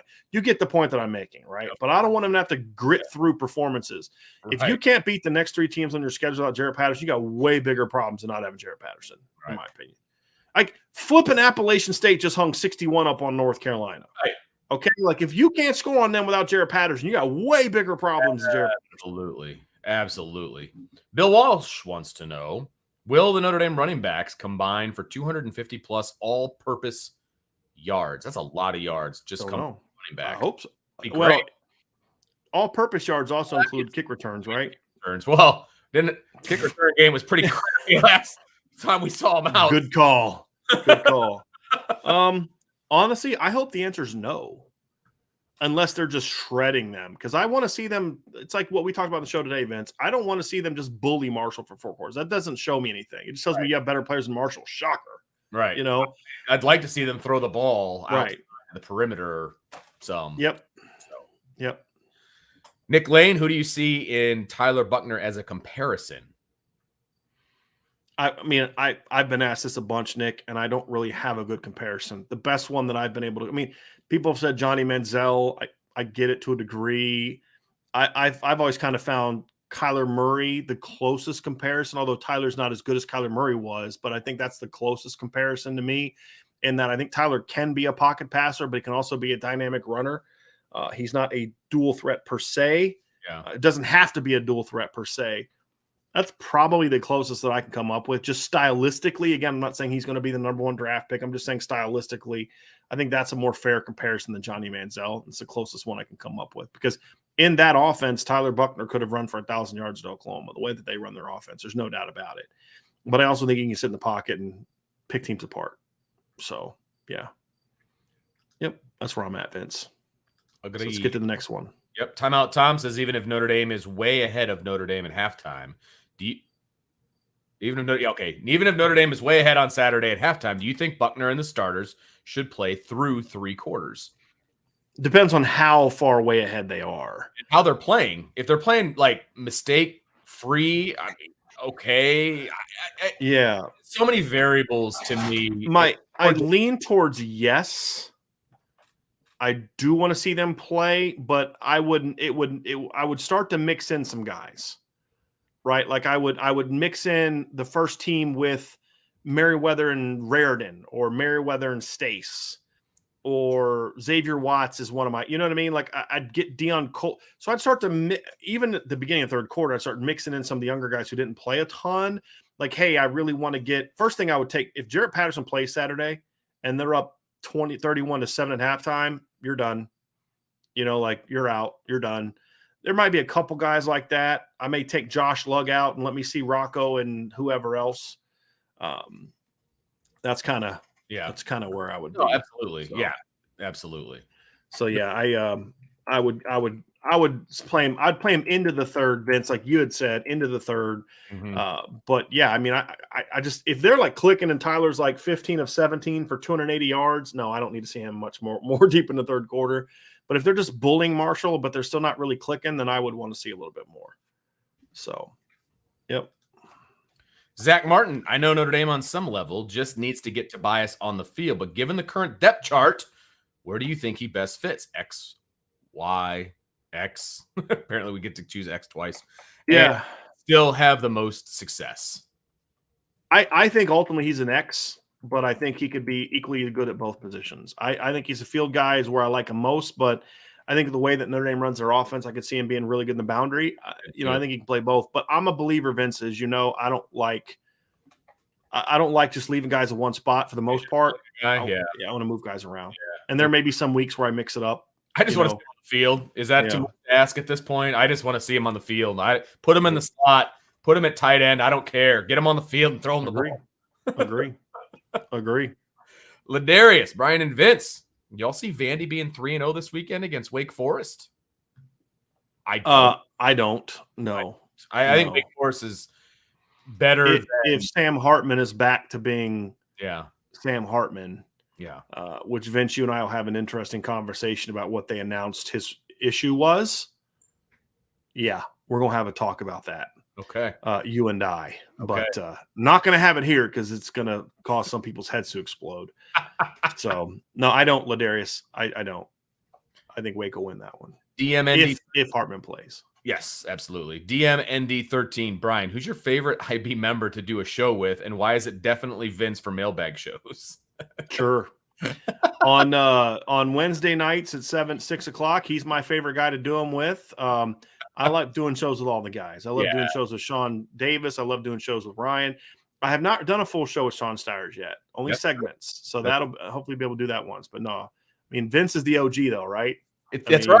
And it's a different energy with every guy. That's what makes IB so much fun. Like I've done full shows with everybody. And I'll say this. Great. I probably enjoy doing shows more with Vince because we've known each other so long and we have fun. Yeah. But I think the show is, well, I'll just say this. I think the show is better when Vince is on with Sean Stires. I think they have an even better connection because they're coming from two different points of view, as opposed to me and Vince, who are pretty much always on the same page and come and look at it from the same background. And so I think that's probably, I think the show is better with Vince and Sean, even though Vince is the OG and I enjoy doing shows with him more than anyone. And I do love doing shows with Sean Davis and that's a lot of fun, but they're all different. And that's what makes it fun. It's fun. What makes it fun. All around. Yeah. DMND 13, is Michigan going to cover their 51-point spread? And what will the spread be against You Can't next week? Well, first of all, we don't even know what quarterback is going to play next week because they haven't named a starter. Not that it matters against UConn. I mean, they're so terrible. 50. Will they cover 51? I don't think so. Yeah. I don't. That's tough. That's asking a lot. I don't even know who they're playing, and I'll take Hawaii. 51. Hawaii. Yeah, they're playing Hawaii, who's really terrible. Hawaii lost 63-10 in the opener against Vanderbilt. They lost 49-17 to Western Kentucky. So yeah, they're not very good. They might cover. They might cover 51. Yep. Tyler Evans, what did you think of LSU Florida State game? I'm guessing that was probably versus the Florida State game. I enjoyed it. How's that?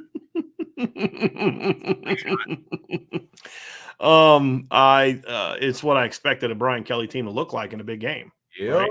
Talented, good enough to be in it against that kind of team, right? But couldn't coach their way out of a wet paper bag. And then when he finally takes the handcuffs off Mike Denbrock, lo and behold, Mike Denbrock has that offense looking like 2015 Notre Dame, and it was poetic. I'll just say that it was poetic. Yeah, it was something. All right. Yeah. I can guarantee you, I felt bad for the freshman tight end that Kelly said is the best freshman tight end he's ever had. He's ever coached. That's a lot to put on a kid when Michael Mayer is probably going to win the Mackey Award. Okay. Mm-hmm. And he's the one that didn't block down on the extra point. Yeah. Like, that's middle school stuff, man. And I don't blame the kid. I blame the coaching. Right. Because that is the first coaching point you make on a PAT is you always block down. Always, always, always. That's why in high school they interlock their legs. So they guarantee that they're going to block down. And that didn't happen. And they lost the game because of it. It's so bad. Yep. That's it. I'm off. Yep. I'll say this. It was a big win for Florida State. They needed a statement win over a name opponent to kind of get that program some momentum and some juju back. Yeah. Now the key for Florida State is building on it. They got to build on it. That's going to be a key for them. It's going to be a big, big key for them moving forward. Ladarius, our buddy from Alabama, y'all sure Tyler Buchner better than Drew Pine? And do y'all think if Pine started last Saturday, would it have been a different outcome, Vincent Bryan? Yes and yes. I don't think it would have been as close. The outcome, as they would have lost, yes. Yes. Right. And then, yes, I do think Tyler Buchner is better than Drew Pine. Yes. The outcome would have been different. It would not have been as close of a game, in my opinion. Yeah. That's not a knock on Drew Pine. It's just Tyler was able to do some things, even the little he did. I mean, yeah. Right. This was not a Tyler Buchner problem. Right. Zach Welker, hope you're doing well. Curious what's up with the freshman linebackers in Jalen and Nolan. Didn't see them on the depth chart and was wondering if that's because they are redshirted. Can we see them this week? Well, nobody's redshirted after one game unless they're injured. Right. So, I mean, that's not really a thing. I mean, number one, Nolan Ziegler had a really bad illness in camp where he had to miss some days and lost a little bit of weight. So that probably had a big reason why he didn't play. I don't know if Jalen Sneed played special teams or not. I honestly couldn't tell you. So, but one game into your freshman year is a little too early to be looking at that. Right. So I really couldn't tell you. I honestly couldn't tell you kind of who did what or how many they did this or that. I couldn't tell you. I just know I expect to see both of them at some point in time soon on special teams. At least they better. But what's up with them? Nothing. They're freshmen and Nolan this time, and Jalen's still adapting. We talked about that last week. Yeah. Irish Chi-Town, Brian, what record would Notre Dame finish with if you remove the starters from the roster? Not very good. I mean, you're still your starters, and you would lose 22 players of depth. Yeah, exactly. So, look, are you replacing them with like young guys or like what are you replacing? Probably still a bowl team. I mean, you're probably still a bowl team. I'd say like 8-4, 7-5. I'd say probably like 6-6 because you'd have no depth. I mean, if you took the starting receivers away, you have no depth. The depth is the issue. Yeah. Right. Yeah. Right. I mean, your offensive line is going to be talented, but it's a bunch of freshmen and sophomores. Yeah. So probably still a bowl team, because you'd have a good trigger man in Drew, but you still have good running backs, good tight ends. Probably 6-6. Saturdays are for doing the laundry. Hey, guys, if we had Trevor Lawrence playing for us against Ohio State and the calls remain the same, do we win? What goes differently? Yeah, they win because Trevor is an experienced quarterback who would have hit some of those throws. I mean, Trevor Lawrence is a generational quarterback. Absolutely. And he would have hit a couple of those deep balls, like the one that Lorenzo Styles, he probably hits. But so you're talking 2022 Trevor Lawrence? Any version of Trevor Lawrence for me. Right. I mean, look at what he did against Notre Dame in that bowl game. I mean, it was a similar situation. You've only got 3 or 4 opportunities to make big plays, and he made them, right? I mean, but he was a generational player. Like the biggest thing is they're up 10-7, and early the first drive of the second half, they run that wide fade Lorenzo Styles. Just Trevor Lawrence's history in college, he would have hit that throw, and Lorenzo smoked that dude. If it's an accurate throw, and Lorenzo needs to play through that ball. I mean, like I said before, he didn't play it well. But if the ball's put on him, he catches it and runs into the end zone. It's 17-7. Trevor hits that throw. That's not a knock on Tyler Buchner. Trevor Lawrence was the number 1 pick and probably the best high school quarterback prospect I've seen in decades. So it's kind of an unfair. I mean, it's an unfair question. It's like, well, how good would this team have been? How good would this Broncos team who had Case Keenum at quarterback been if they had John Elway in his prime? Well, they'd have been better. It was freaking John Elway. You know what I mean? Like, It's an unfair expectation. But yeah, I mean, that's also to the question about what's been missing at Notre Dame. They are missing that great quarterback. I just think Tyler Buchner can be that guy. Go back and look how Trevor Lawrence looked in his first start. Now, he was a freshman. I get that. Played a lot more high school football than Tyler. He looked pretty mediocre against Syracuse before they knocked him out of the game. Yeah. Right? I mean, it took Trevor some time to become that version of Trevor. And that's the other thing. The only pushback I would have, because you used the Notre Dame game as an example, it was a whole season of starting. Sure. And this was his first start, right? Again, it's an unfair comparison at this point. Obviously, it's going to be an unfair comparison at any point. Yeah, you're right. You're talking about a number 1 overall player in the country coming out, a generational quarterback. Yeah, it's unfair to expect him to be Trevor Lawrence. You know who else is not going to be Trevor Lawrence in college football this year? Every quarterback in the country. Right. Everyone. Right. Ohio State didn't have Trevor Lawrence a quarterback, with all due respect to C.J. Stroud.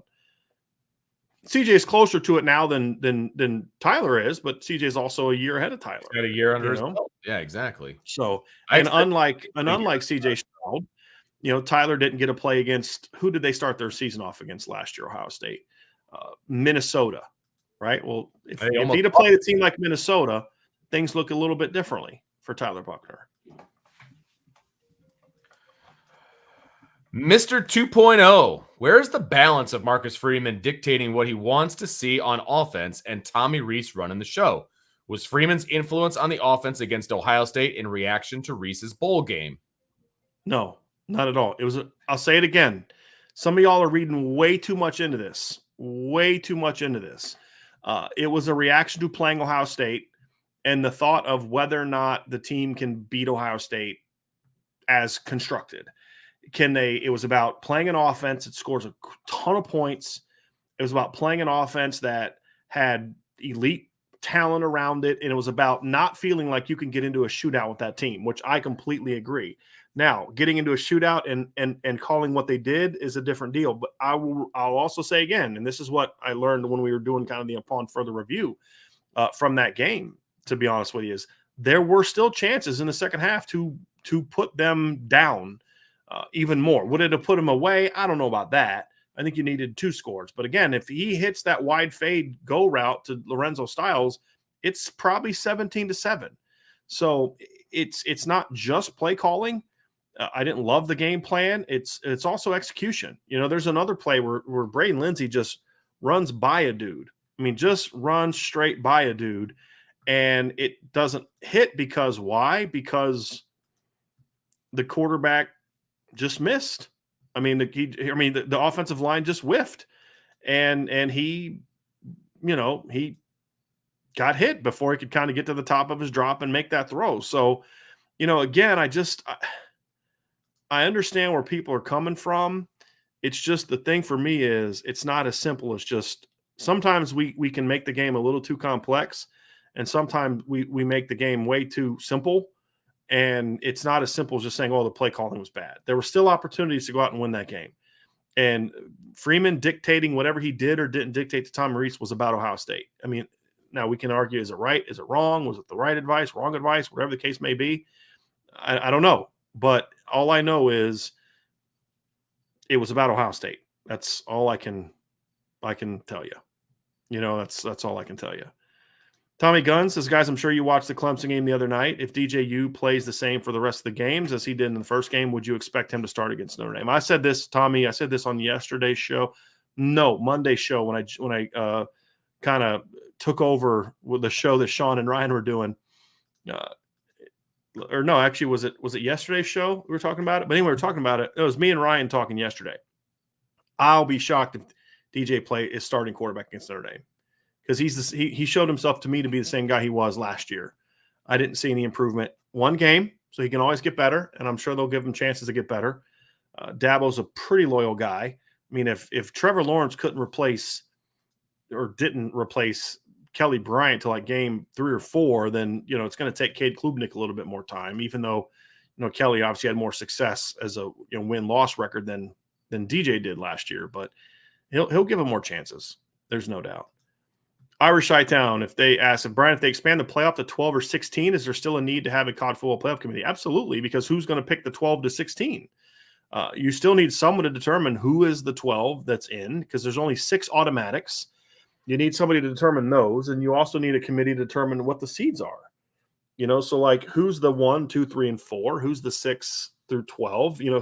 Who are the 6 at-large teams? Those are all very important decisions that need to get made, that I do not want being made by a computer or being made by sports writers or anything like that. I'm comfortable with the committee being what the committee is. I just want to make sure that they always have good people on the committee. I think that's going to be the big thing to me. So, we'll see if it plays out that way, but I would imagine that they're still going to have a committee, and they need a committee, to be honest with you. DM Indy 13, are the local commits expected to be at most home games? Guys like Drake, CJ, and Cam. Also, is Justin Scott supposed to be on campus? I don't know when Justin Scott's going to be on campus. I know he's supposed to be on campus. I believe Sean had said he was going to be on campus sometime in September. But I don't know when that is going to be completely honest with you. So we'll have to find that out. But he will be on campus soon. But I would imagine the local commits will be on campus more often than not, to be honest with you. So, yes, I do think that we will see that. I do think we'll see that. All right, here we go. Some more questions. Florida Irish, buy or sell. Freeman and company played the long game versus Ohio State, meaning they chose to keep it close and avoid knocking themselves out of college football playoff, kick the can to November, and peak against Clemson, USC, et cetera. I don't think that's the case at all. I don't. I don't think you cannot convince me. I'll say this, the only way you'd be able to convince me that Marcus Freeman and his staff went into this game saying, hey, look, let's just keep it close. We don't want to get blown out. We're not worried about winning because if we handle our business the rest of the year, we're still in. No big deal. I have a hard time believing that. I do. I have a really hard time believing that that's the case. And so, no, I can't go there with you. I really can't go there with you. I can't. I'd have to hear it come from his mouth, but I don't think that's the case. So I'm selling that. I'm definitely selling that. Ladarius Martin asked Bryan and Vince, who are y'all's top 5 Notre Dame teams of all time, and who was the quarterback starting for those teams? Again, I'll repeat again that for me, it's all time is only games that like teams that I was alive to be able to kind of talk about. And honestly, there's going to be a key theme to a lot of these, and a lot of these teams are going to be teams that were coached by Lou Holtz, to be completely honest with you. So, I'm going to have to. I'm trying to remember which year it was that I'm looking for here, but most of the top teams that I've seen under Lou Holtz or under Notre Dame were Lou Holtz teams. So I'm going to go. 1988, obviously, is the one at the top because that Notre Dame team won a championship. And at the end of the day, no matter how more talented somebody may or may not be, it's still about winning championships, right? And so that team in 88 won a championship. That team also beat 4 top 5 teams that year. They beat number 1 Miami. They beat a Michigan team. So the top 5 teams at the end of the year, they beat 3 top 5 teams, excuse me. The top 5 teams at the end of the year in 1988 were Notre Dame, Miami, Michigan, West Virginia, and I think Florida State. And Notre Dame beat 3 of them. They beat Miami, they beat Michigan, they beat West Virginia. They also beat Michigan, Michigan, Miami, West Virginia. They also beat, I'm trying to remember who the 4th team was they beat that year that finished USC finished in the top 10. They were number 2 when they played, but they beat USC, which knocked them back. And then I think USC lost in the Rose Bowl. I think that they lost to Michigan that year, but I'm going to have to go back and look at that one. I'm not quite sure. Give me 1 second. I'm going to go look at that real quick. I think USC was number 2 when they played Notre Dame, and then they lost. Yes, they lost to Michigan 14-22, which knocked USC down to number 7 in the AP poll at the end. So that year, Notre Dame beat. Let me just pull it up real quick. That year, Notre Dame beat Michigan, who finished the year ranked 4th. They beat Miami, who finished the year ranked 2nd. They beat USC, who finished the year ranked 7th. And they beat West Virginia, who finished the year ranked 5th. So that was a great team. And even more impressive was next year's team, which is probably the second best team that I've ever seen at Notre Dame, was the 1989 team, which I actually think was more talented than the 1988 team and more dynamic. But they've had to play Miami at Miami, lost that game. That team beat Michigan that year at Michigan. In 1989, that was the year that Rocket returned 2 kicks back for touchdowns. Michigan finished that year ranked 7th in the AP poll. Notre Dame beat an Air Force team that year that was ranked 17th when they played and finished 8-4. They beat number 9 USC that year, who finished the year ranked 8th. They beat Pittsburgh that year, who at the time was ranked number 7 and finished 17th. They beat Penn State that year, 34-23 at Penn State. That Penn State team finished 15th. They won by 11. Miami won the national championship. And then in the Orange Bowl, they played Colorado, who finished here 4th, but was ranked number 1 at the time. They beat that Colorado team 21-6. So that was probably my second best team. Third best team I've seen was the 93 team. That was a team that was less talented than several teams before it, just top to bottom. But that was just a great leadership on that team. The schedule wasn't as challenging. The Notre Dame defense was not as good that year. They played well against Florida State, but they had some rough games that year. Gave up 23 in a win over Michigan, but that was a really good Michigan team. Actually, wait a minute. Am I correct on that? I might be thinking of a different year, but there was one year they beat Michigan, who was ranked real high. And I'm right. That Michigan team ended up not being real good that year. They went 8-4, but they're still top 25. Beat BYU that year, beat number 1 Florida State, who went on to win the national championship, and then beat number 7 Texas A&M in the Cotton Bowl. So that was a really good Notre Dame team, but not as talented as others, but that was probably the third best team. Number 4, I'm probably going with the 1991 team or the 1992 team at Notre Dame. That 1992 team was really talented. They had a tie early in the year against Michigan, 17-17. Michigan finished that year undefeated. Michigan went 9-0-3 that year. They tied Illinois and they tied Ohio State at the Shoe. And Notre Dame went 10-1-1 that year. Lost a crazy home game to Stanford that year. It was the weirdest loss. That was a Bill Walsh coach Stanford team that finished 9th in the country, and they beat Notre Dame pretty convincingly. Should not have lost that game. But then after that, they rallied and were really good over the rest of the season. Really dominated some teams. They beat BC, who at the time was ranked 9, 54-7. The next week was the Snow Bowl against Penn State. Beat a really good Penn State team, or talented Penn State team. Beat USC that year, beat BC that year, beat USC on the road, and then, of course, beat number 4 Texas A&M in the Cotton Bowl. That was probably the next team. And then number 5 gets a little bit interesting because, there's the 05 Notre Dame team, which is probably where I would go, but that defense had major holes. I'd want to go 2018 was really good, but again, that team had holes on offense. Boy, I tell you what, I'd probably have to go 05 is where I'd have to go. Now, quarterbacks, the 88-89 team was both Tony Rice.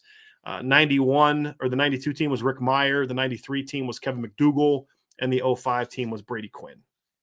So those are the ones that I would probably go with. But Ladarius, if you're trying to learn about Notre Dame, go watch games from the Lou Holtz era. They had a couple big wins over Alabama. They beat Alabama in 87, I think is when it was. They beat Alabama, who at the time was a top 10 team in 1987. It was the year that Tim Brown won the Heisman Trophy.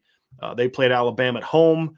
It was 37-6 Notre Dame win. And then they played the year before, and I think Bama beat them the year before. They played at Bama when Bama was number 2. They won 20-10. So Notre Dame's had some really good battles. A colleague of mine who I used to work with, who's since passed away, Lou Samoji, his favorite all-time game from Notre Dame was, I think it was 1973, when Notre Dame and Alabama played. I believe I think it was a Sugar Bowl, if I remember correctly. I'm just going to pull it up here real quick, so you have to just bear with me a second. Going to 73, I think it was the 73 game. Yes, they played in the Sugar Bowl. This is when it was played in Tulane Stadium. It secured a national championship for Notre Dame, or at least the AP national championship for Notre Dame. And going into that game, Notre Dame was ranked 3rd. Alabama was ranked number 1, and Notre Dame won that game to finish the year undefeated. They also beat number 6 USC that year, beat Pitt on the road that year, who's a pretty good football team. At the time, they were Johnny Major's coach team. So those are some teams that I look at, say, are my who I think are the best Notre Dame team. So Alabama and Notre Dame have a very interesting history. So you'll want to check those out. But yeah, if you want to learn about Notre Dame, watch just from our lifetime, the Lou Holtz was the last time Notre Dame was truly a great program. I mean, just genuinely just tremendous program. Joe Papiti says, as a follow-up, does Freeman's lack of knowledge concern you, aka does Reese have too much power and freedom? I don't agree with the premise at all. I don't think he has a lack of knowledge. You're not the first person that said that, and I don't understand that. You can't be a Division I successful defensive coordinator if you don't know offenses really well. I mean, that's the whole point of running a defense, is running a defense in a way that stops an offense. If you don't understand what offenses do and what they're trying to do and how they're going to counter your moves, you can't be a good coordinator. I mean, a good coordinator has to study the other team. We talked about this in the earlier show with Ryan and I. And when I was breaking down opponents, I wasn't studying other teams' offenses. I was studying their defense. What are their coverage structure? What are the things they're trying to do defensively? What are their third down tendencies? How do they bring pressures? What's the technique they use up front? What are the techniques that they use in the secondary?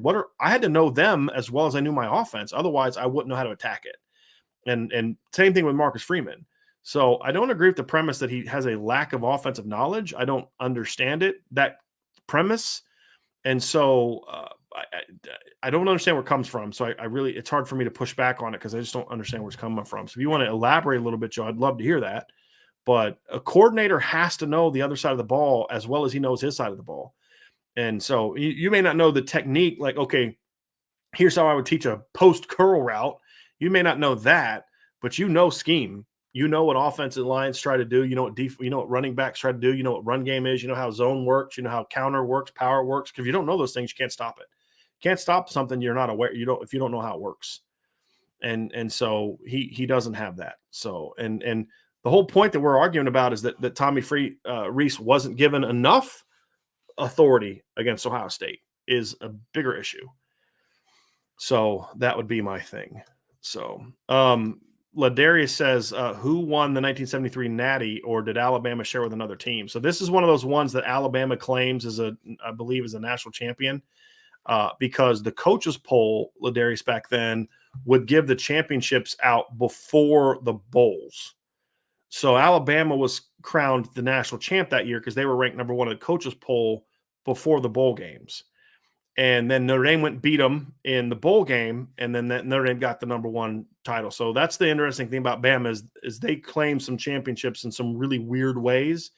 Like Notre Dame claims 11 championships, I believe, right? If Notre Dame claimed as many championships as Alabama, they'd be in the 20s of national champions. So it's a little bit of a different deal. So I'm going to try to pull up. There is a site that, so Notre Dame has 11 claimed championships and then 11 unclaimed national championships, and then there's some others that are a little bit you could look at as well. So yeah, that's a very interesting one. Good questions. Good questions. Let's see here. This is a good one from Clutch. So Clutch asks, listen to Mike Ola Jr. say it takes time to get Harry Hiestan's technique down and it takes time. How long do you think it will until it comes together for this offensive line? Well, to me, it should happen somewhat quickly in the ways of what we saw struggle on Saturday. To me, it shouldn't take you time to move your feet through contact. I mean, that should be something that you just naturally do.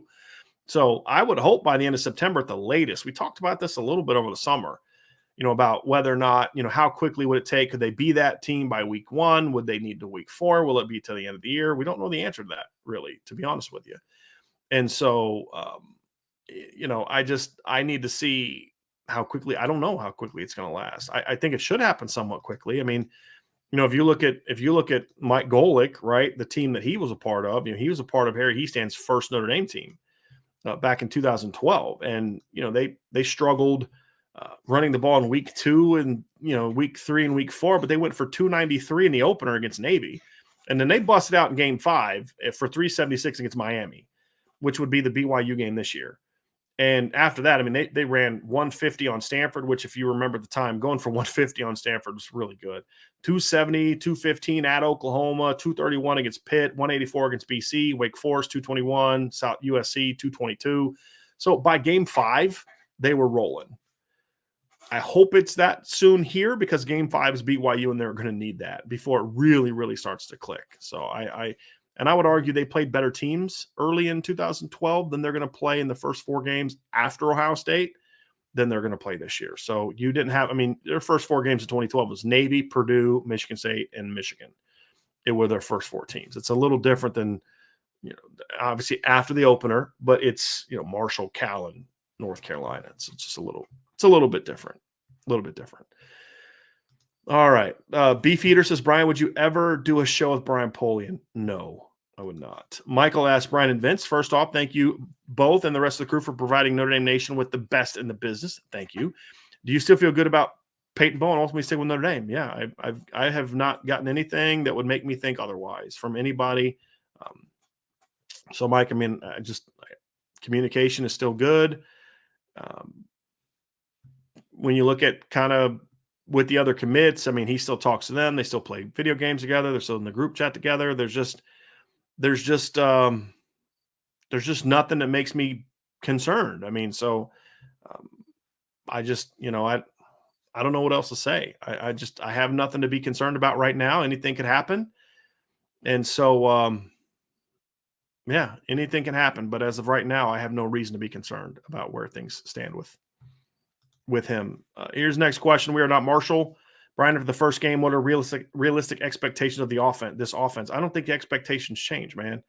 I've seen a lot of your responses this week, and I get it. You're really kind of jumping off a cliff a little bit about this, which I understand why you're that way, because you were pessimistic about it coming into the year, which, again, this isn't a criticism of you. This is the reality. People can look at a team and have different opinions, especially a team that hasn't won a championship in that long. So I'm not saying you're wrong or incorrect or coming at it from a bad place. I'm just saying you weren't real high on this team. You're not high on Tyler Buchner. You're not high on Tommy Rees and other parts of this offense. And so when the offense struggles after a game, you're going to look at it as, confirmation, right?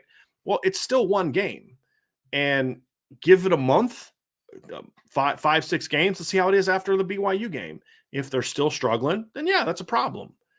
But one game doesn't define this team. Who else got the chance to start against a team like Ohio State? Not many teams. There's a lot of people saying, this Ohio State team is going to be one of the greatest offenses ever. And they struggled against Notre Dame too, and the expectations for them were way higher than they are for Notre Dame. So it is just one game. Most teams are playing patsies, while Notre Dame's playing the number 3 team in the country, in my opinion. So I'm not overreacting to it. And you can say you're tired of wait and see, but wait and see isn't one freaking game. You give them more than one game. If this continues over the next month, 2 months, sure, there's reason to be concerned. but one game doesn't define your team. I just earlier in the show listed to you national championship teams that got smacked in the regular season. Alabama won in 2017. They lost by double digits to Auburn in the last game of the year. Ohio State lost at home by 2 touchdowns to a Virginia Tech team that finished 7-6 the last time they won a national championship.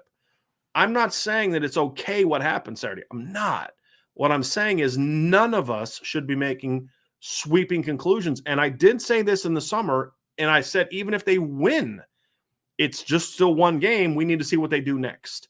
And that's true for all of us. I mean, again, it's not okay. I'm not happy about it. I'm not moral victory nonsense. I'm not doing any of that. All I'm simply saying is one game doesn't define who this team is going to be. That's why we need to see what they do this week and next week and next week. And let's see if they improve and if they grow. And if they don't, then there's a problem and it needs to get fixed. And we got to address, is it a player problem? Is it a coaching problem? Is it a preparation problem? Is it all of the above? And then take steps to fix it. And that's going to be the key for me. And then lastly, from We Are Not Marshall, Bryan, who's the greatest punt returner in Notre Dame in the last 25 years? Are they looking for work? This group could use it. Again, dude, one game. All right. It's one game. So that's really where it needs to be.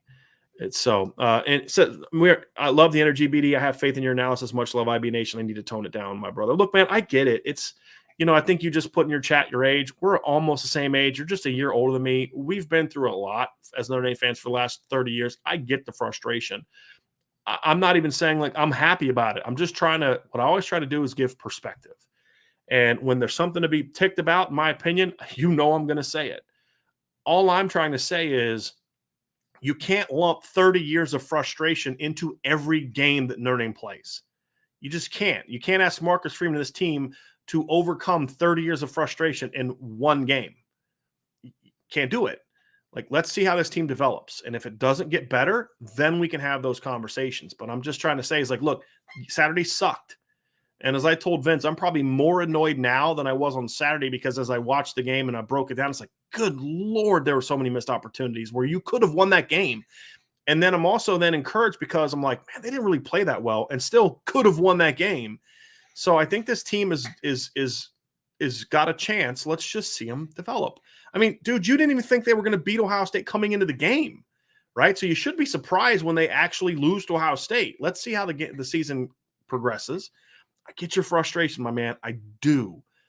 All I would say is take each game for what it is and not turning into some giant litmus test of 30 years of frustration. That's all I'm saying. And let's see how this team progresses. If they don't, then we'll have something to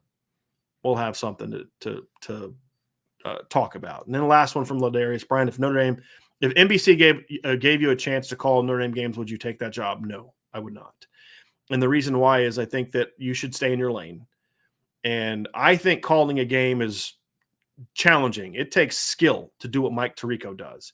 I could probably do color to a degree, but I would want to prep. But my whole thing is those are not just things you just throw any idiot out there to do.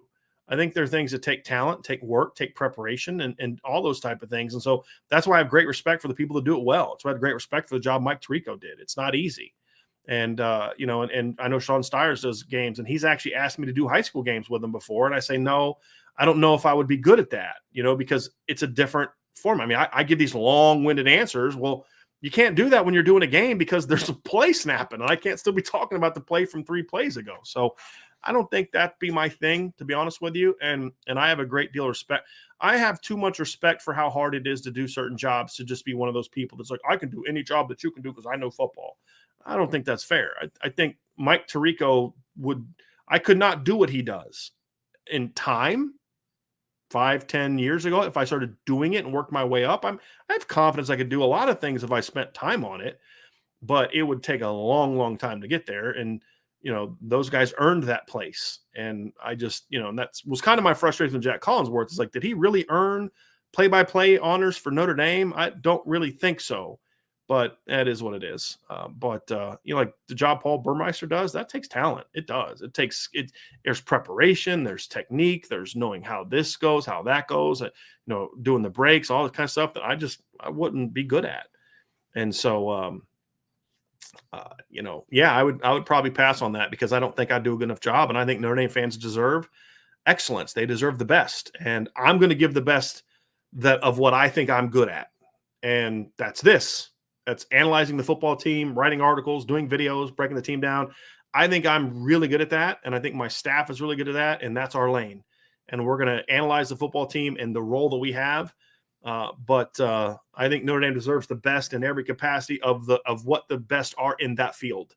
And I'm not someone who's so naive to think that I'm the best at everything. Now, are there people at ESPN that I think I could replace them and do their job better? Yes, 1,000%. But it's within what I do here. It's similar to what I do here. Play-by-play is not what I do. And I think it's a very challenging job. And it's why I really appreciate and respect the people that are good at it, because I know it's not easy. And it's not something that I would just be able to pick up and go do it tomorrow and be good at. I think that's a level of arrogance that I don't possess, at least in this area. So anyway, I do appreciate the question, and it's humbling and appreciative that you'd even think that would even be something that crossed your mind. So anyway, that is going to do it for today's show, everybody. I appreciate all of you very, very much. Fun doing shows with you today. We'll be back tomorrow at 1 o'clock Eastern. And if you're listening via podcast, it'll be today at 1 o'clock Eastern, because we're going to put this up tomorrow morning on our podcast app. But as we always say, folks, hit that like button, subscribe to the channel, check out CFB Nation. You can find that on YouTube and the podcast. Would really appreciate if you guys start listening to that as well. People are always saying, I want more content. I want more content. Well, hey, there's more content. It's not all Notre Dame related, which I think we should all expand our horizons of, not just knowing Notre Dame, but know thy enemy, know what else is going on out there in college football. And I think it'll help you appreciate Notre Dame even more. And when you know more of what's going on. So definitely check that out as well. Sign up to the boards at boards.irishbreakdown.com. We would greatly, greatly appreciate that. And we'll be back tomorrow with a keys to victory for Notre Dame. And we will probably not have an IB Nation Sports Talk show tomorrow night. We'll see. There's some things I may try to work on, but I don't think we're going to do that tomorrow night. But that's why you need to hit the notification bell, because if we do one, you'll know about it. And then, of course, Friday, it'll be prediction time. So have a great rest of your day, everybody. We appreciate y'all. Talk to you very soon on the Irish Breakdown podcast.